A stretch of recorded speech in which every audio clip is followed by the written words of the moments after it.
A very good morning to everyone gathered here today and to those watching remotely on whatever platform.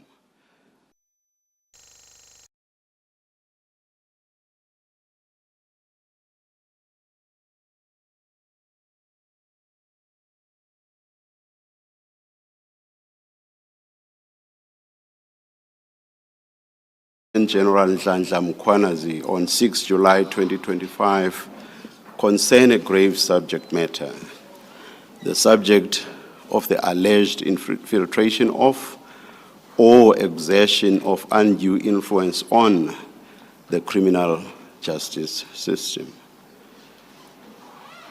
If the allegations are proved to be true, that spells doom for South Africa's criminal justice system. A healthy criminal justice system is key to the rule of law and, in turn, to a functioning constitutional democracy. With a criminal justice system that is populated by malleable and corrupt functionaries, many criminals, especially those holding positions of influence, will rarely, if ever, answer for their criminal deeds. Also, malleability, corruption, and dysfunctionality in the criminal justice system are at odds with what we, South Africans, expect of and are entitled to from a criminal justice system. At the center of any functioning constitutional democracy is a well-functioning criminal justice system. If you subvert the criminal justice system, you subvert the rule of law and constitutional democracy itself. The subversion of the criminal justice system may take any number of forms. Without purporting to be exhaustive, it may come as downright intimidation. It may consist in improper promises or inducements.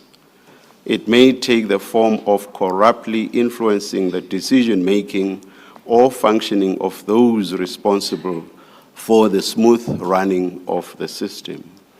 All these forms and others are a cancer to what a proper criminal justice system should be. Ours from today onwards is to investigate whether our criminal justice system is what it should be or whether it has been infiltrated by criminal syndicates. Words from us must end here, and we must start with the investigative process. Now I call upon the Chief Evidence Leader, Advocate Motau, SC. Thank you. Thank you, Chair, co-commissioners. Chair, perhaps the opposite place at which to start is the 6th of July, 2025, when Lieutenant General Mkhwanazi, the Provincial Commissioner of Police in KwaZulu-Natal, convened a media briefing which has turned out to have some significance in that it prompted the President, His Excellency Mr. Cyril Ramaphosa, to establish this Commission of Inquiry. And we know that from the media briefing, serious allegations of corruption, political interference, criminal infiltration within law enforcement and justice institutions were raised by Lieutenant General Mkhwanazi. And those allegations which he has raised will be examined openly and impartially in this commission. And at the outset, the one important point that one needs to emphasize is that the principle of impartiality signifies that the commission does not move from the premise that the allegations by General Mkhwanazi are indeed correct. It also does not move from the premise that they are not. It purely approaches the allegations with an open mind so that they can be tested with the relevant evidence that needs to support the allegations. And equally, in respect of people that are mentioned by General Mkhwanazi, those will have an opportunity to come before the Commission with reference to credible evidence to dispute, if they so wish, the veracity of those allegations. And Chair and members of the Commission, the purpose of this opening address, it is in part to outline in very broad terms what the investigation's purpose is about, and we'll touch briefly on some relevant provisions of the Commissions Act, and what we'll also do is very briefly allude to the allegations that the Lieutenant General Mkhwanazi referred to in his media briefing.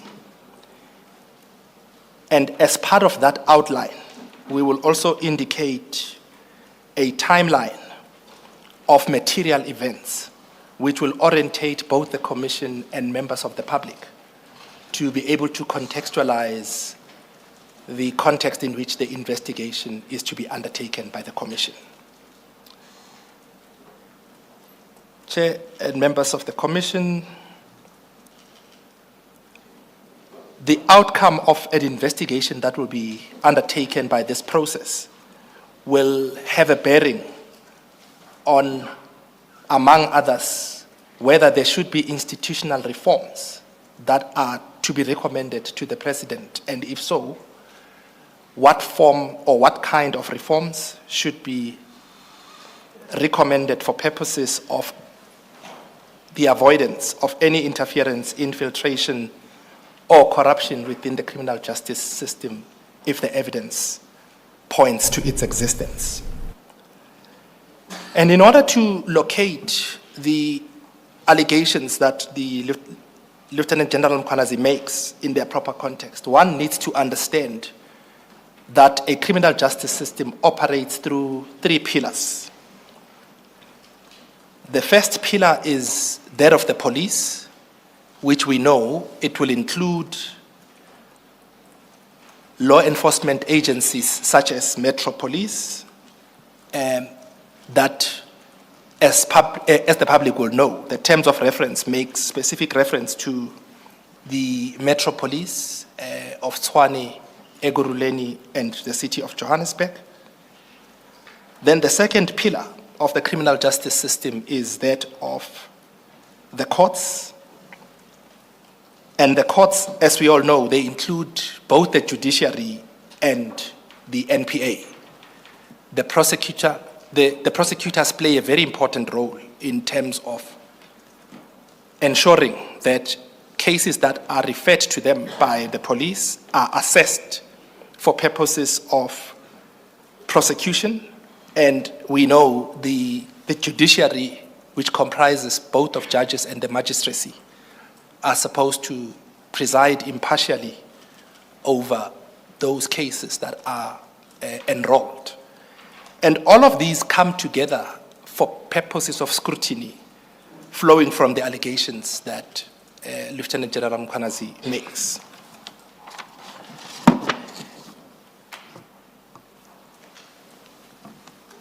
And to test out a few aspects that were made or were raised by General Mkhwanazi during the media briefing of the 6th of July, with reference to the three pillars of the criminal justice system, the media briefing highlighted in particular, and again at this juncture we need to emphasize the fact that what we are about to refer to, which is going to form the subject matter of this investigation, is approached purely on an impartial basis. the Commission has not formed a view, particularly in these early days, on whether there is truth in the allegations or whether these allegations are false. So in other words, that is the very reason why we have this Commission of Inquiry, to test these allegations. To go back then to the issues that were raised at the media briefing of the 6th of July, and those that are of particular importance that need to be tested is whether the Minister of Police interfered with sensitive police investigations and colluded with business people, including a murder accused, to disband the political killings task team, which is based in KwaZulu-Natal, and whether a Gauteng task team investigation, which uncovered a syndicate ran by a drug cartel involving politicians, law enforcement, prosecutors, the judiciary, and business people, was affected as a consequence of that alleged interference. And it should not escape any of us that if those allegations are true, they will erode and damage public trust in these very vital and crucial institutions. And for that reason, the truth, or rather the truthfulness of those allegations, needs to be proven, understanding the limited time within which the President has allocated the Commission to undertake its task. We are all aware that the task needs to be performed within a period of 6 months, and the urgency is one that all of us can appreciate.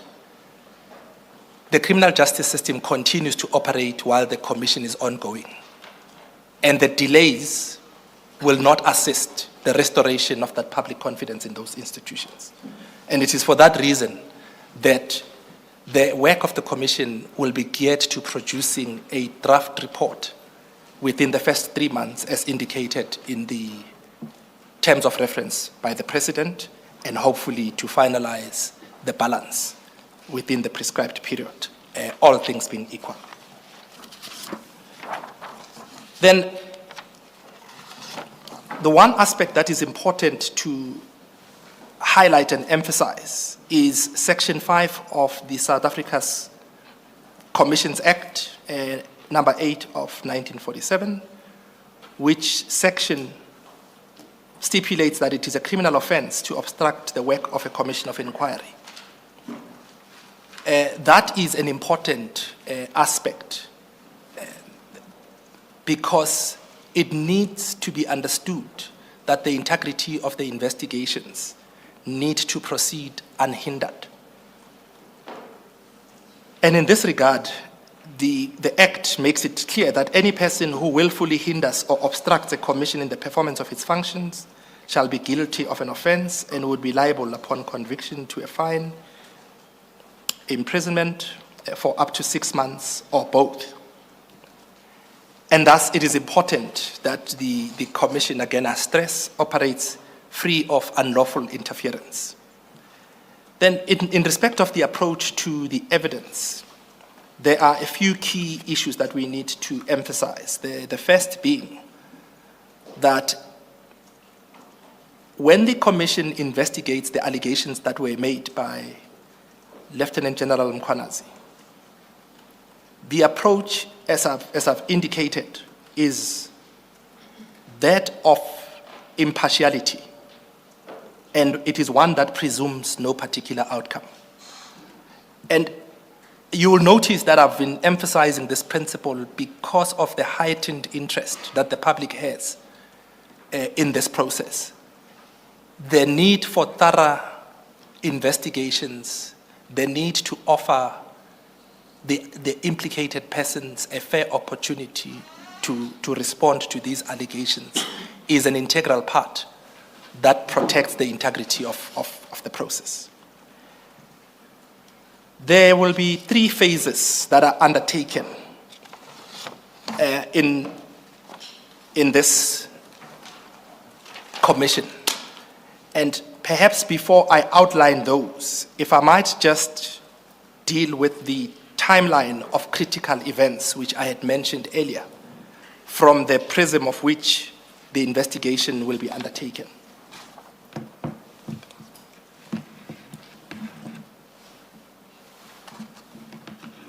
The first material date is July 2018, and that is when the Political Killings Task Team was officially launched. And what is important to understand about that is that there was an ad hoc interdisciplinary unit within the SAPS, which was tasked with investigating political killings, with an operational focus in KwaZulu-Natal that later extended nationally. Chair and co-commissioners, you will hear evidence.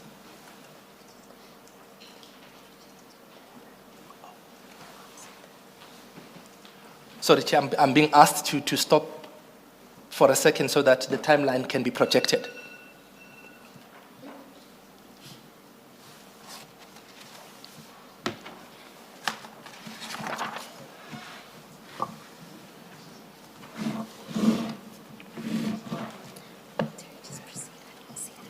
Shouldn't Yes, should I just please proceed? just Chair? proceed, yes. Thank you, Chair.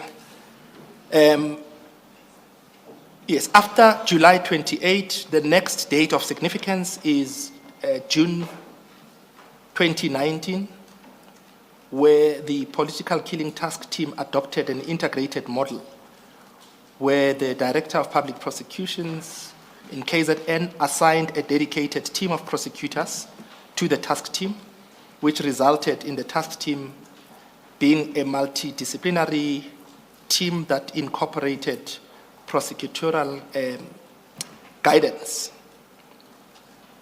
Then the next event is the 17th of April 2024, where Mr. Armand Swart, an engineer in Vereeniging, was murdered.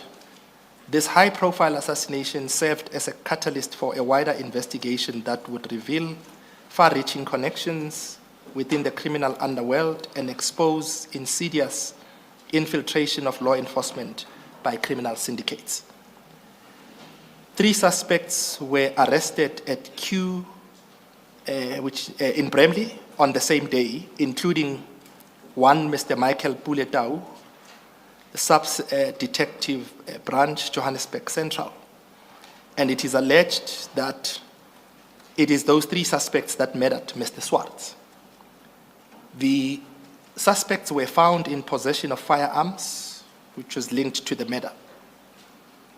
Then the next date of significance is the 30th of June 2024, when Mr. Senzo Mkhunu was appointed as the Minister of Police with effect from the 3rd of July 2024.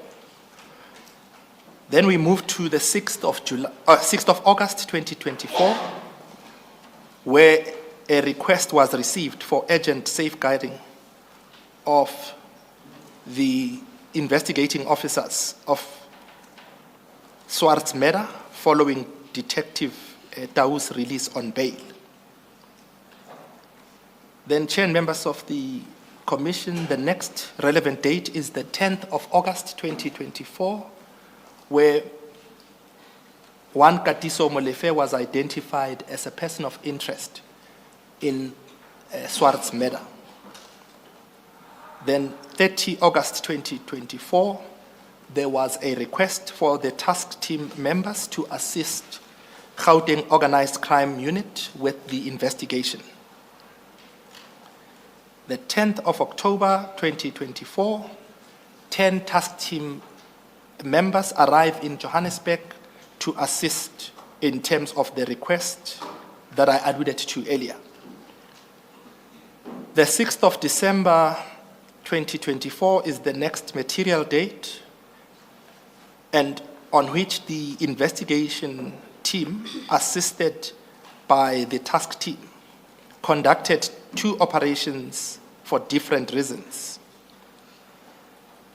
The first being the takedown and arrest of Mr. Katiso Molefe and the execution of a search and seizure warrant at the property of Mr. Vusimuzi Ket Matlala. And part of what will be dealt with in the evidence is alleged political interference, which was noted by JMPD and DPCI during the said operations. And again, I must emphasize, these are allegations. 30 December 2024 is the next event. The task team's ballistic analyst compiled a ballistic report that linked weapons seized during the SWART murder investigation to 4 high-profile murders, including the murder of DJ Somebody, DJ Vintos, and the attempted murder of Tebogo Tobejane. Then, on the following day, the 31st of December 2024, Minister Mkhwanazi issued a directive that the task team be disbanded with immediate effect. 27 January 2025 is the next date of relevance on which Lieutenant General Mkhwanazi appeared on EWN, where he made for the first time allegations of political interference and criminal infiltration in SAPS and in the criminal justice system. And on the 5th of March 2025, the General appeared before the Parliamentary Portfolio Committee on the Police, where he repeated allegations of political interference and criminal infiltration in SAPS and the criminal justice system. Then on 26 March 2025, 118 under investigation dockets, which were being investigated by the task team, were handed over to Lieutenant General Sentumule on the instructions of Lieutenant General Sibia. The 2nd of April 2025 is the next material date, being the date on which Katiso Molefe's bail application was refused. Then we move to the 10th of April 2025, and on that day, 3 additional dockets, which were still under investigation by the task team, were handed over to SAPS head office on the instructions of Lieutenant General Sibia. And Chair and members of the Commission, you'll recall earlier on I spoke about the 118, and if you add these 3, that's how we get to the 121 dockets. Then on 13 and 14 May, we outlined 2 material events. On the 13th, Medicare 24 Tshwane District PTY's contract with SAPS was cancelled. And Chair and members of the Commission, this is the tender or the contract that had been awarded to Mr. Ket Matlala. 14 May, Mr. Ket Matlala was arrested. His cell phone records were obtained, or rather, if I may just correct that, cell phone records which were obtained from Mr. Matlala's phone, which was seized on 14 May 2025, pointed to political interference by the cartel in SAPS operations and the criminal investigations at different levels. So the material in the form of the contents that were found in Mr. Matlala's cell phone when it was seized following his arrest on the 14th is a critical event in answering the part of the questions that are posed in this commission. Then the 26th of June 2025, Lieutenant General Khumalo, the Divisional Commissioner, Crime Intelligence, and who's also the project leader of the task team, together with others, were arrested by IDEC for alleged fraud and corruption relating to an alleged unlawful senior appointment.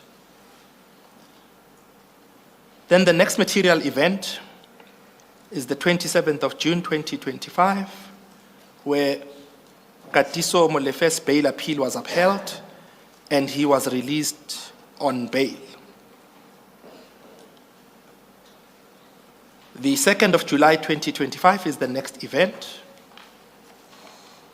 And on that day, Lieutenant General Khumalo's bail conditions, which included a condition that he is not to enter any intelligence offices in the country, effectively precluded him as the head of intelligence from returning to work.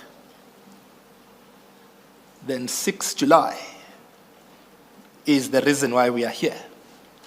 It is the media briefing by Lieutenant General Mkhwanazi. The 13th of July 2025, Minister Mkhunu was placed on leave. The 15th of July 2025, Lieutenant General Sibia was given orders to stay at home.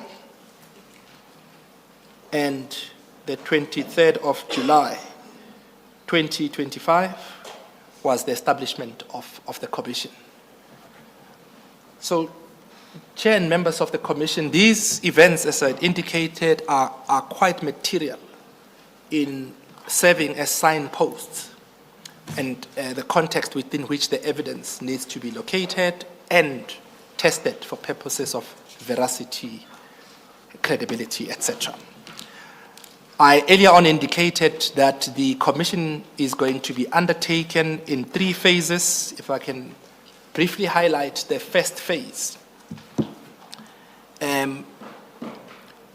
During phase 1, the commission will begin by hearing comprehensive testimony from Lieutenant General Mkhwanazi himself as the originator of the allegations. He will be asked to detail his allegations in full and to present any evidence he has, either in the form of documents, communications, reports, etc. And one will understand why that is important, because utterances in a media briefing are just what they are. Those are just utterances, and they're just simply allegations. So the purpose of the commission is to test with reference to reliable evidence whether there is veracity or truth in those allegations. Lieutenant General Mkhwanazi will also be expected to name the individuals and the institutions that are involved, but the important aspect is that although 3 events have been mentioned where he made these allegations, you'll recall reference was made to the EWN interview. The second was the Parliamentary Portfolio Committee, and the third being the media briefing. This commission is an opportunity for those allegations to be made by Lieutenant General Mkhwanazi under oath and to put them on record, subject, of course, to matters of safety that may necessitate that an application for some sensitive or confidential information that might compromise ongoing investigations to be held in camera. Chair, those applications, or that application, or those applications, perhaps I should put it in plural form, will be made before the commission if and when the need arises, and the chair will rule on those, depending on whether a proper case has indeed been made out to justify part of the evidence being heard in camera. And the significance of this is that transparency and openness is the default position. And hearings are intended by their very nature to be open to the public. But a fair balance needs to be struck between the interest of the public to access the entirety of the information and to hear the entirety of the evidence that is being presented, tested against or weighed against the work that is currently ongoing.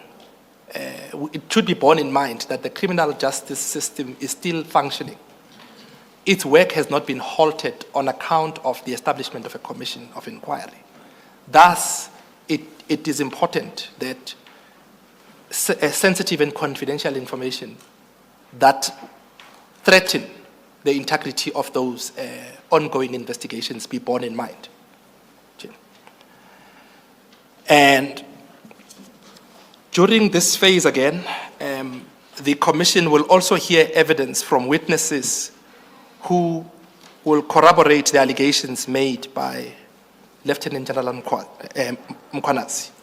These witnesses will include, but are not limited to, the National Commissioner, General Masemula, being the person to whom Lieutenant General Mkhwanazi was reporting. Evidence of members of the task team will be heard. Detectives involved in the investigations will testify. Prosecutors and other various experts will testify during this phase. And importantly, evidence will be led during this phase by Lieutenant General Mkhwanazi to indicate the steps, if any, that he took internally and perhaps even externally to report these allegations prior to going public. In other words, are the three events prior to the media briefing the only ones, or are there additional steps that he took? And if so, what are they? How did he take those steps? With whom did he communicate? And did those people act on them or not? Then the next phase, which is phase 2, and in this phase, the Commission will proceed to rigorously test the evidence and, where applicable, assess rebuttals to the allegations presented in phase 1. And in this phase, phase 2 that is, individuals and institutional representatives implicated by Lieutenant General Mkhwanazi and the statement and his evidence that he would have given, and persons such as the suspended Minister of Police will be invited, or if necessary, compelled to come and appear before the Commission and provide testimony. This phase is dedicated to objectively examining the allegations and allowing those named a fair opportunity to offer their explanation and to refute the claims made against them. Each will be called upon to address the specific matters relevant to their conduct, whereafter the Commission will evaluate the evidence having regard to the principles that guide how commissions operate in the interrogation of that evidence. And the last aspect to mention is that there would be cross-examination that is allowed during the second phase, because that is the testing of the allegations phase, for lack of a better description. Then the third and final phase of the hearings will be the phase in which the Commission will once again hear from Lieutenant General Mkhwanazi. So he will be recalled. And during that phase, other key witnesses will also be called to address the perspectives and counter-allegations that is presented by those implicated during the preceding phases. This phase will provide Lieutenant General Mkhwanazi with an opportunity to respond directly to any conflicting accounts, clarifying points of contentions, and where necessary, offer additional evidence or context.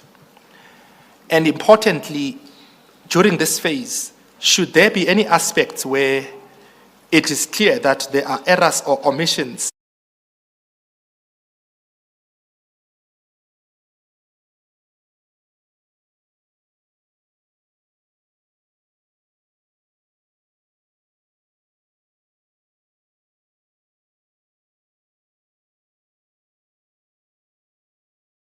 point to make in respect of phase 3, it is to mention the point that it will allow the credibility of the version of General Mkhwanazi viewed against those that he is accusing and or that he would have referred to be interchangeably assessed and evaluated, given the last opportunity of reply that he has. Then, lastly, before the conclusions, Chair, the timeline, I've dealt with it slightly earlier. We know that in terms of the terms of reference, the President has stipulated that a preliminary report should be furnished to him in 3 months, hopefully with actionable recommendations that would come from the Commission. And it is important to then stress the urgency versus the unlawful hindrance of the Commission's functions, because the repercussions of any of those steps will negatively impact the Commission's ability to meet the tight deadline that has been set out by the President. Chair, with that being said, and subject to 2 things that I'm going to mention, the Commission is ready to lead its first witness, Lieutenant General Mkhwanazi. And the 2 things that I was going to mention, Chair, is the first one is, may we request a brief 5-minute adjournment to allow the team to set up and for the General to come and take his place, to give that. And the second aspect, Chair, is I need to leave and to consult with other witnesses in preparation of the witnesses that are lined up. And if I may, please be excused, Chair, together with the juniors that we're working with. Chief Evidence Leader, thank you very much for the opening address, and yes, you are excused. Thank you very much. Thank you, Chair, members of the Commission. Before we take the 5-minute adjournment, may I just announce the following. We will take a tea break at 11:30. That will be for 15 minutes, so it will be up to 11:45, and we'll break for lunch at 1 p.m. and resume at 2 p.m. And we will adjourn for the day at 4 p.m. From tomorrow onwards, hearings will commence at 9:30, and because of the earlier start, the tea break will be at 11 instead of 11:30. May we take the 5-minute adjournment.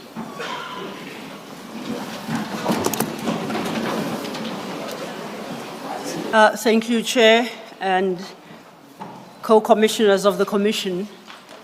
Chair, I appear today with my learned friend, Advocate Ufense Mutlatsedi. My name for the record is Mahlape Sello, and our job today is to present the evidence of General Mkhwanazi. Chair, with those introductory remarks, and I do take note of the fact that the Chair has already informed us of housekeeping issues. I think General Mkhwanazi is ready to commence with his testimony, and for that purpose, may I request that he be duly sworn in.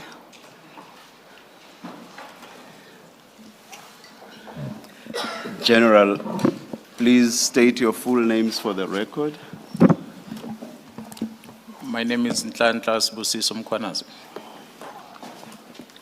Do you swear that the evidence you are going to give will be the truth, the whole truth, and nothing but the truth? If so, please raise your right hand and say, "So help me God."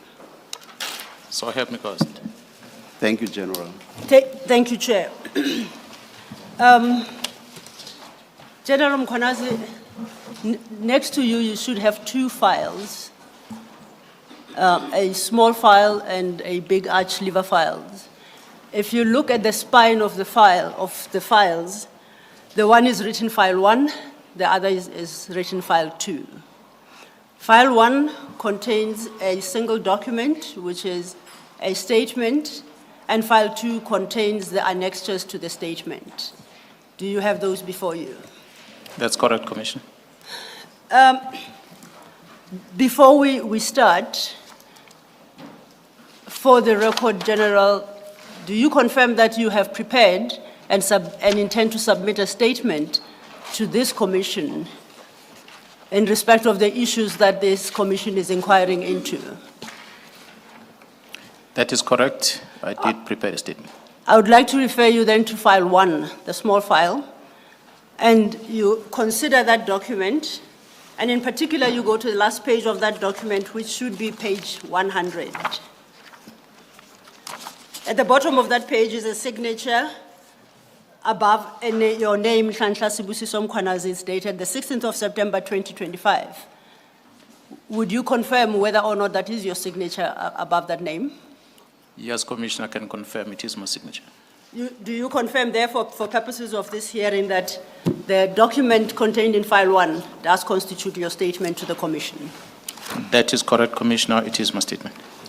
Do you stand today by the correctness of the averments made in that statement? That is correct, Commissioner. I confirm. File 2, if you have a quick glance at it, as I said, are the annexures. These are the annexures to your statement as referred to in your statement.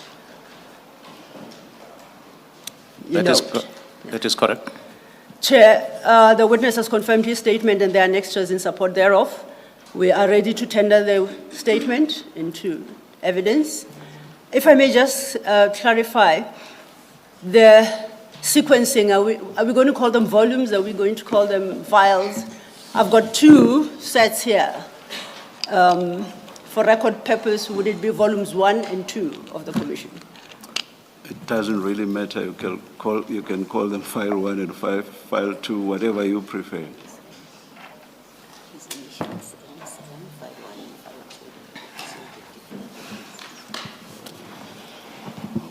Or for them, yeah, you may use the general's initials and Mkhwanazi. But the annexures themselves, let's see what do they, the MK, they use, the annexures use MK.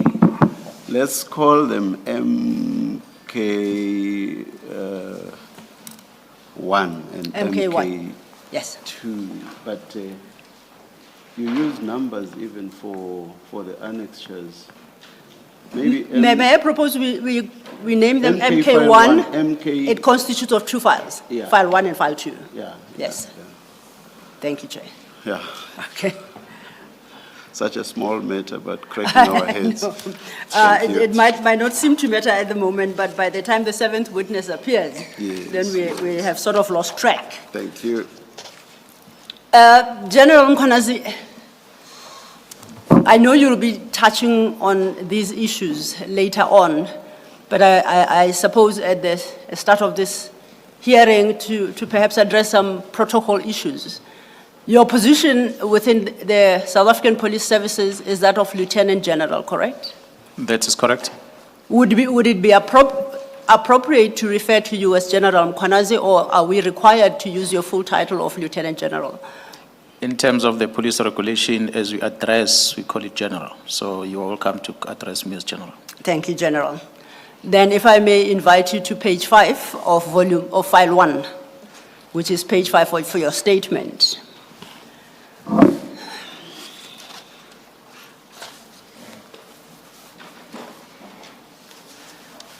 Could you very briefly introduce yourself to the commission and for the record, indicating when you joined the police force and your progression through the force from when you joined till date? Commissioner, I did not join, I joined the force, you're correct. That was in 1993, which then translated into the service in 1995, when the dawn of democracy started in our country. I joined the service in 1993, June, when I underwent training at the police college in Pretoria. And from there, I was deployed to go and work in Potchefstroom. At the time, the unit was called Internal Stability Unit. In 1993, when December, after my training, which the name then later changed into Public Order Policing Unit. And from Public Order Police Unit, Potchefstroom, I moved to Durban, Public Order Policing Unit. That is when I joined the Special Task Force from Durban. I attended a training in the Special Task Force in 1998. And from there, I worked at the unit, the Special Task Force Durban, until 2001. In 2001, I moved to Pretoria, where I assumed command of the Pretoria unit, Special Task Force. And from there, I became the deputy head of the task force, and subsequent to that, promoted to the overall command of the Special Task Force in 2005. And from there, I moved to become a head of specialized operations that includes the Air Wing, the Special Task Force, the NIU, TRT, and other units that are tactical in the South African Police Service. And from there, I became the acting National Commissioner. From the position of acting National Commissioner, which was a couple of months, just less than a year, I spent the whole year after that enjoying time sitting at home without the post. And subsequent to that, I was then deployed to be the head of facility management in the South African Police Service. And from there, I became the head of the training section of the police, which is a division that is referred to as Human Resource Development. And from Human Resource Development, I was deployed in KwaZulu-Natal to go and act in the period 2018 until 2019. And from there, I moved back to the head office under the Division Operational Response Service, where I worked until 2021. That is when, in April, I assumed my responsibility of being the Provincial Commissioner of KwaZulu-Natal. So that is a position I'm currently occupying.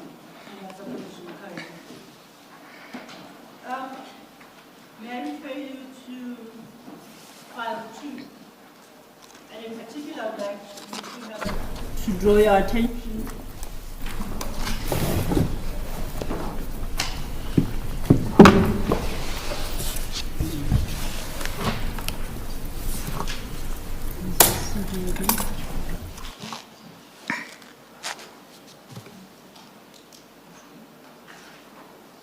I would like to draw your attention to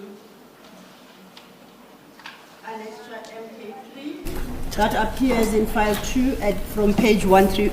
Oh, apologies. I'll start again. I do apologize. Apparently my mic was off, so I wouldn't have been on record. So, General, I refer you to the file 2, and in particular to page 135. It's a document marked Annexure MK3, and that is your curriculum vitae. Insofar as your educational background is concerned with reference to that document, could you please highlight some aspects thereof? Thank you, Commissioner. According to the curriculum vitae and the information that I know is that I finished my matric at the high school, Siyahlomula High School in Pietermaritzburg in the township of Ashdown.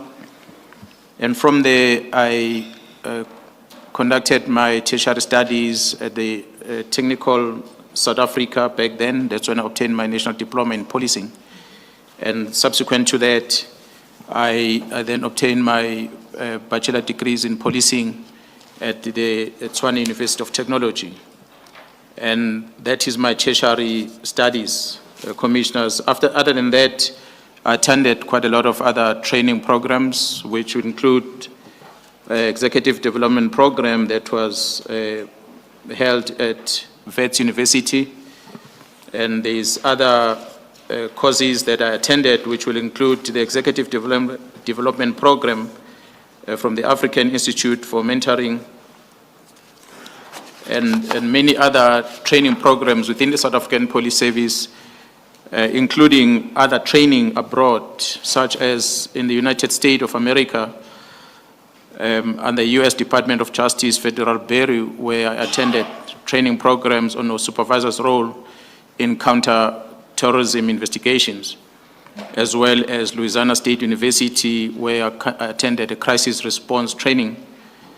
There's training programs that I attended at International Paul Tingley Management Services, which was a development program for high-performance managers, amongst others. As I said, Commissioner, there are many other developments that I had within the South African Police Service. I've counted some of them from Task Force, Public Order Police, and the likes. Thank you for that, General. And thank you for introducing yourself to members of the Commission. Now to turn to the business of the day. Please refer to file 1 now, to your statement. And I would like us to pick up this conversation from your paragraph 6. In paragraph 6, as I understand it, you seem to qualify the testimony you are about to give, and I would like you to explain to the commissioners the extent of that qualification and the explanation of the nature of the testimony and evidence that will be tendered in this commission. Then, Commissioner, it is important for the Commissioner and the general public at this juncture to understand the main function of the South African Police Service, which is primary to investigate a crime that has been committed. So in the course of our investigation and analysis, as well as the collection of evidence that we get, the information and evidence that we get, the patterns are established to which further the more detailed investigations may be warranted. To the extent that these patterns are established, the potential threat to the independence and the proper functioning of the justice system, these are flagged and pursued where required. In the results, a number of allegations I advanced during that press briefing are premised on and intended to draw the attention to establish and to the developed pattern which enjoined us all to urgently act as law enforcement as well as the country to effectively respond to the threats that have been established during the course of the investigation. And as you were not here, the evidence leader pointed out that we are here today because of the press statement and the press briefing, the press statement you delivered on the 6th of July that was published to the country at wide. You deal with this aspect from your paragraph 7. If you could have regard there too. And to this end, you have an annexure there referred to as MK2. And for reference, that would appear at page 103 of file 2.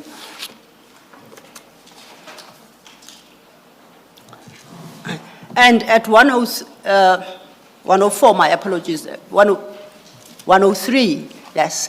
The actual document starts at 104.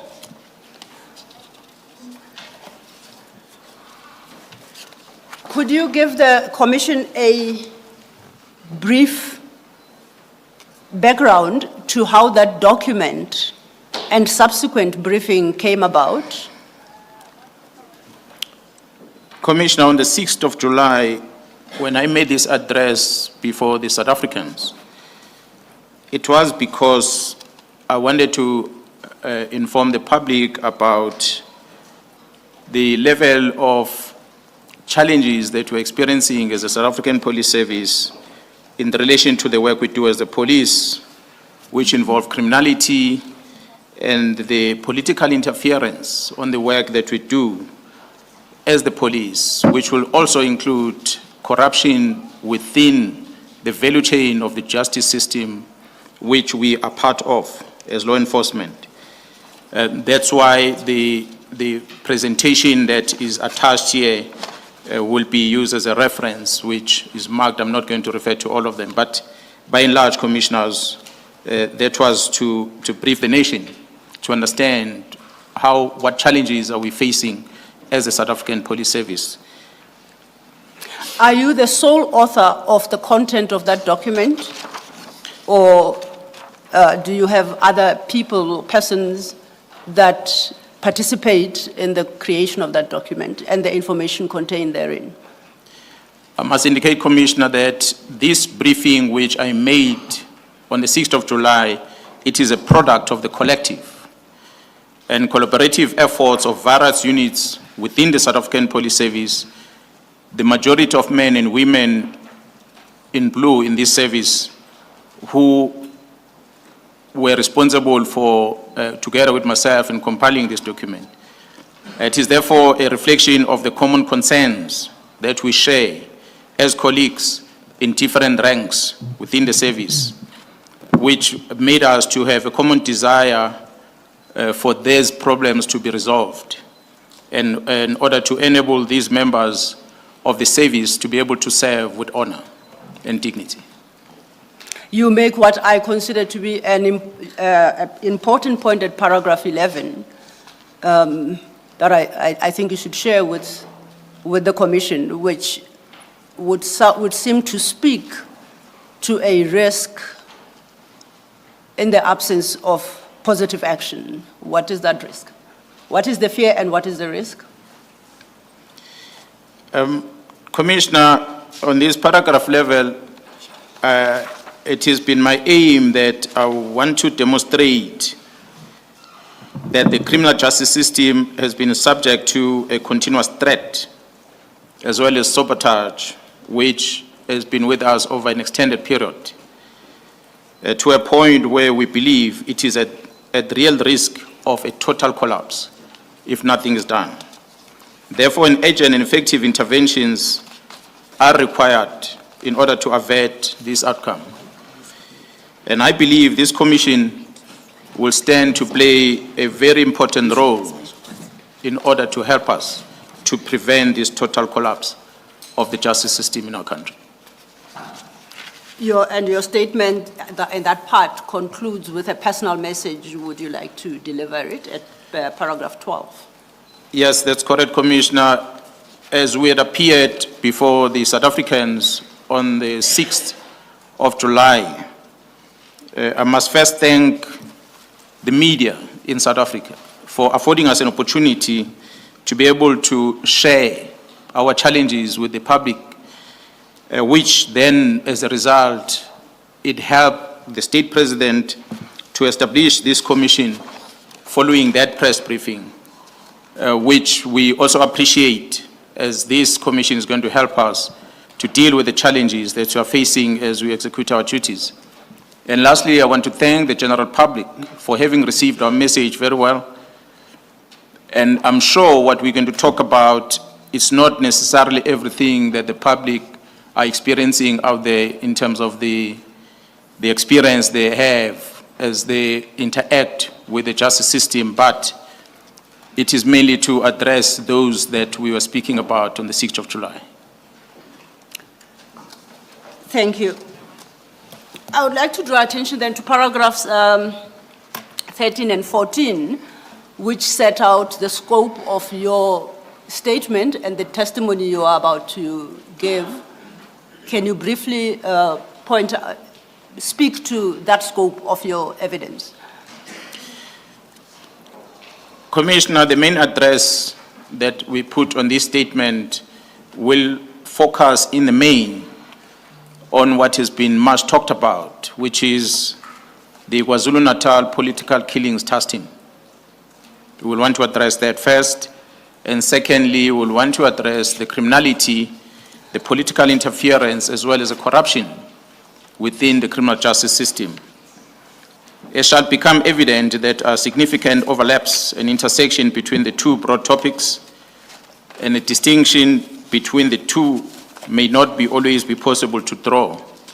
I will, however, address the issue of KwaZulu-Natal political killings task team first, And separately, before I delve into matters of the political interference, the corruption and criminality that we experience within our criminal justice system.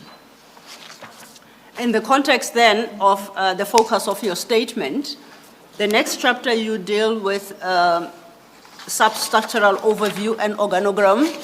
You set out a background to the establishment of the SAPS, the legislative framework that governs the SAPS.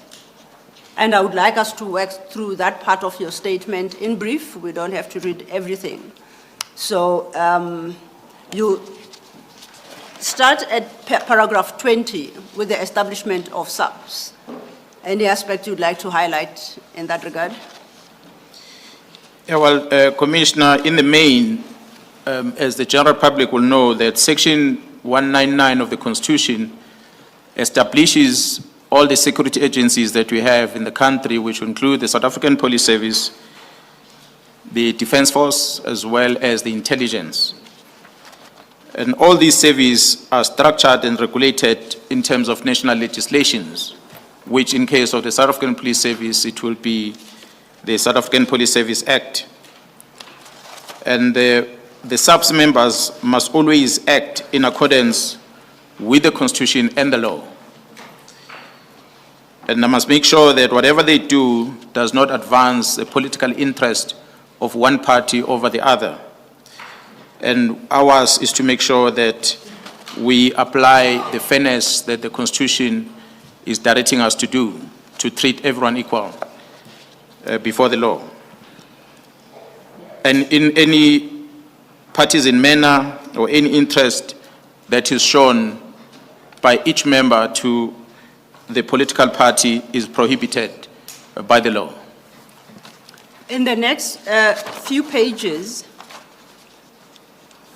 you summarize the SAPS mandate in terms of the Constitution, in terms of the Act, and you make reference to the regulations. Now, insofar as the Constitution is concerned, what would you like to highlight for purposes of the Commission, insofar as the role players, as determined by Section 206 are concerned, the Minister, the National Commissioner, and the Provincial Commissioner?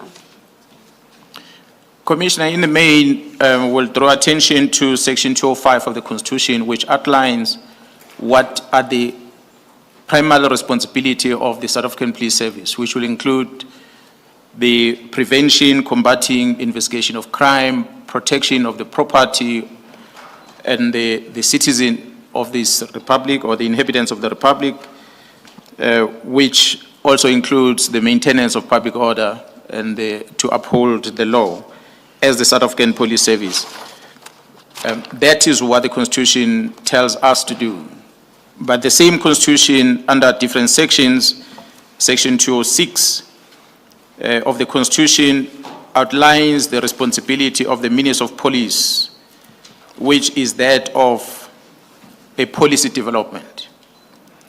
The Constitution says the Minister will develop the policy in consultation with the provincial executive or provincial government. And their needs in different provinces must be taken into account when the minister develops this policy. And the same Constitution gives powers to each province to monitor police conduct and the police performance. And that is done through the executive, as each province has an assigned individual which is responsible for overseeing the work that the police are doing.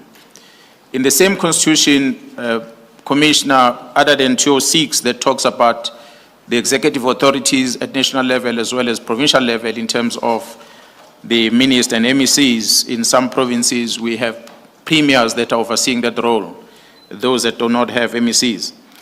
But the Constitution under Section 207, it speaks about the appointment of a man or a woman to be the National Commissioner of the South African Police Service, who's appointed by the President of the Republic. And this individual is given the responsibility to exercise control and to manage the South African Police Service. And it does that in accordance with the national policy that will have been developed by the minister, who is a cabinet member, and also under the direction of the very same cabinet member. The Section 207 further speaks about the appointment of provincial commissioners. And the provincial commissioners are appointed by the national commissioner. And the national commissioner does that in consultation with the executive in the province. And the responsibility of the provincial commissioners are outlined in the same constitution, which says that the provincial commissioners are responsible for policing in their respective provinces as prescribed by the legislation and are subject to powers of the national commissioner, the powers and control of the national commissioner of the South African Police Service. And in the Constitution, you will find, together with the act that is referred to in the Constitution, which I spoke about earlier, that there are different acts that are developed. And one of the acts that is critical in the Constitution is the National Intelligence Act, National Strategic Intelligence Act, which is applicable to the South African Police Service as captured, which regulates the functioning of our crime intelligence within the South African Police Service. I sum the Constitution establishes a single police service, and this concept creates a unified and standardized police service across the Republic under the leadership of the National Commissioner of the South African Police Service. Thank you. You then tend to deal with the Act and the provisions of the Act. Your statement does speak to what the Act regulates and provides for. In this context, I would like you to work us through the powers and the functions of the provincial commissioner. The Police Act, which is developed by government under Section 12 of the SAPS Act, that is where the powers of the provincial commissioner are written, which reads that the provincial commissioner shall have command of and control over the service in his or her jurisdiction in the province, and may exercise such powers and shall perform the duties and function necessary to give effect to the provision of the Constitution. The provincial commissioner further is authorized to distribute the strength of service amongst different areas in the province, dividing it into manageable areas, which will include the stations, different areas, and create offices and units within the province in order to be able to effectively perform or discharge the duties that outlined in the Constitution. Now, at paragraph 34 of your statement, you once again reference the intelligence division of SAPS. You indicated that it is regulated in terms of the intelligence, in terms of the National Strategic Intelligence Act. With reference to your paragraph 34, could you explain to the Commission how that division, the intelligence division, fits in within the SAPS structure? The division crime intelligence that exists in the South African Police Service, as established in terms of the Act, it's a division that reports via a Deputy National Commissioner to the National Commissioner within the South African Police Service, with primary job is to gather, evaluate, coordinate the intelligence in order to support the objectives of the SAPS across the country as we perform our duties. You follow that part of your statement with an overall summary of the key SAPS role players, and that is from your page 16, paragraph 41 of your statement, where you highlight, for purposes at least of your testimony, who are the key role players in this policing environment. Please highlight those. The key role players that are applicable in terms of the work that we do as we discharge our duties as South African Police Service, will include the Minister of Police, whose executive authority responsible for policy development and directing the works that the National Commissioner does, the National Commissioner of the South African Police Service, the Provincial Commissioner of the South African Police Service, as well as the executive in the province, which are the members of the executive committees, which are commonly referred to as MECs. As I said, Commissioner, in some provinces too that we know of, that they are premiers that are taking direct responsibility over that role. You have at your paragraph 48, at page 18, a diagram headed placement of top management. I'm going to request that it be put up, and perhaps you could walk us through that diagram for us to understand that top management, the sub-top management organogram. So if you could just speak to that organogram and guide us quickly through it. Commissioners, the SAPS has got two designations in terms of the levels.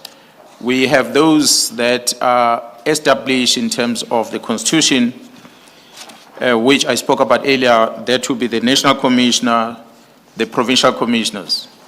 As you see them on the top right corner, those 9 provinces are Provincial Commissioners. And on the extreme left, the badge that is standing out there with yellow and red and black, that is a directorate for priority crime investigation, which is commonly referred to as the Hawks, established in terms of the Act. That's why they are reflected on the structure. But immediately below the National Commissioner, those are the 3 at the bottom. They are the Deputy National Commissioners, which are structures established by the National Commissioner, the prerogative of the National Commissioner to create those structures. They may exist, they may not exist, depend who's the National Commissioner at the time. There is 3 currently, at times there are 5, or some other times there are 4. It depends on how the National Commissioner feels in terms of creating those structures that we see. So if we understand you then, below the level of National Commissioner, there can be as many Deputy National Commissioners as the National Commissioner deems appropriate. That is correct, Commissioner. It's not prescribed to the National Commissioner as to how many there should be and what areas they should cover. That is correct, Commissioner. It will, perhaps while we are here, we take the opportunity, we'll deal with this further on in the statement. Insofar as the Deputy National Commissioner, the crime detection is concerned, your statement later on gives an understanding that that particular Deputy National Commissioner is actually responsible for 3 wider areas or responsibilities within SAPS. Can you just mention them, summarizing what each does, and we will make a note on this organogram. Commissioner, the bottom right, if I can start there, of that structure is a corporate support, which is a general administrative that support the operations of the police. The policing in the main is controlled on the left, which is the middle block and the left block. Left block is mainly about the visible policing, which is uniform branch, those men and women you see patrolling the streets. They are charged with responsibility of preventing crime and interacting with communities and the likes. But the heartbeat of the justice system, where it starts in the main, is in the center, the middle block. That middle block controls the heartbeat of the South African Police Service. That is where the case docket is managed. That's where the criminal investigation is managed. You will have detective services that falls under that structure. You will have crime intelligence that fall under that structure. And you will have forensic services in the South African Police Service. So all 3 are the ones that are controlled in that structure, in that block. And if briefly, just to, so we can orientate ourselves, what does the detective services deal with within SAPS, and equally the crime intelligence and, you said, forensics. If you could just give a brief description of what each function entails.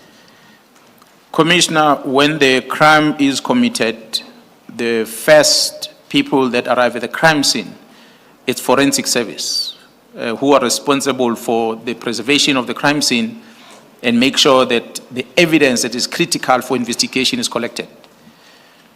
That's where you're going to find any evidence that might be used later in the investigation being fetched and be taken to the lab and get analyzed.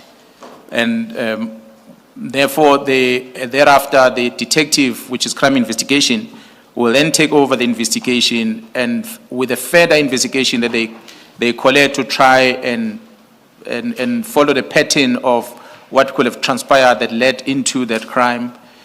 Any evidence that they collect, they will always share with forensic services in order to conduct analysis on it. But as they are looking for clues or the perpetrators that will have been involved in that particular crime, they are going to rely on crime intelligence, who help them to trace the suspects through their means of deployment of intelligence agencies and collecting of the information of the people that might share some information with regard to that crime. So that's what crime intelligence does, as is they are the only one that are mandated with the responsibility of monitoring the criminal syndicates through their cell phones and tracking their movements. They really do covert operations that at times the public is not aware of, that we might discuss later. So, but that is in the main what the three does, the forensic, the detectives, as well as intelligence. And it's for that reason that you call them the heartbeat of policing. Indeed, Commissioner, it is the heartbeat. If I may call for the next one to be put up, and I do, General, perhaps accept that this slide you put up for the benefit of some of us who are not as illiterate around the structure and the ranks of the police service. So if you could just quickly highlight what is important for us to understand from that slide, would appreciate it. Commissioner, in the South African Police Service, we are categorized into two category of members in the service, and it is those that we refer to them as non-commissioned officers. And then we have those that refer to them as commissioned officers. For the general public to understand, commissioners also to know, is that non-commissioned officers, when you see them in uniform, they would be wearing ranks that are hanging over their shoulders, not on top of their shoulders, but hanging on the side of their shoulders. They are non-commissioned officers. And that is basically the entry level into the South African Police Service, which is a first rank of a constable. That's where you enter in the service.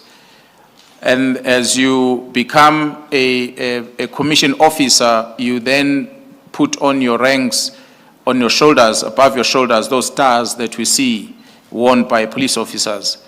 And they are in different levels, with the highest being the national commissioner. So the entry level is a constable, and the highest level is the national commissioner. I'm talking about the national commissioner as the title that is carried in the Constitution. However, the regulation that was amended, it then introduced the general's titles. And so therefore we call the national commissioner a general. But it remains a national commission in terms of the Constitution. So it's a Constitution versus the police regulation in this regard. They are both applicable to us, Commissioner. And on the extreme right, you list what you say is a form of address. That's the acceptable form of addressing each rank of the police force, of the police service, as set out in that diagram. Yeah, that's correct. What you see written on this structure, unfortunately, as I said, commissioners, they're right on top. It's actually the national commissioner, which the rank given is the general, and the form of address, it's a general. And the picture you see on the screen, it just outlines the different ranks that we have and how we address them. So all those that we refer to as generals, lieutenant generals, major generals, and a general, when we address them, we call them generals. We don't use the first weight that precedes the general. And then, of course, the similar applies to the colonels. You will not call a lieutenant colonel or a colonel, we just address both of them as colonels. That's a form of address that we apply. And the non-commissioned officers are written on their shoulders as constable, sergeant, and warrant officers. So we address them as such. Thank you. Chair, I'm moving to a next topic. I'm starting a new topic. I see the time is 11:28. Might this be an appropriate time for the tea adjournment? Yes, let us adjourn and come back at 11:45 sharp. We shall be back at Thank 11:45. Thank you, Chair.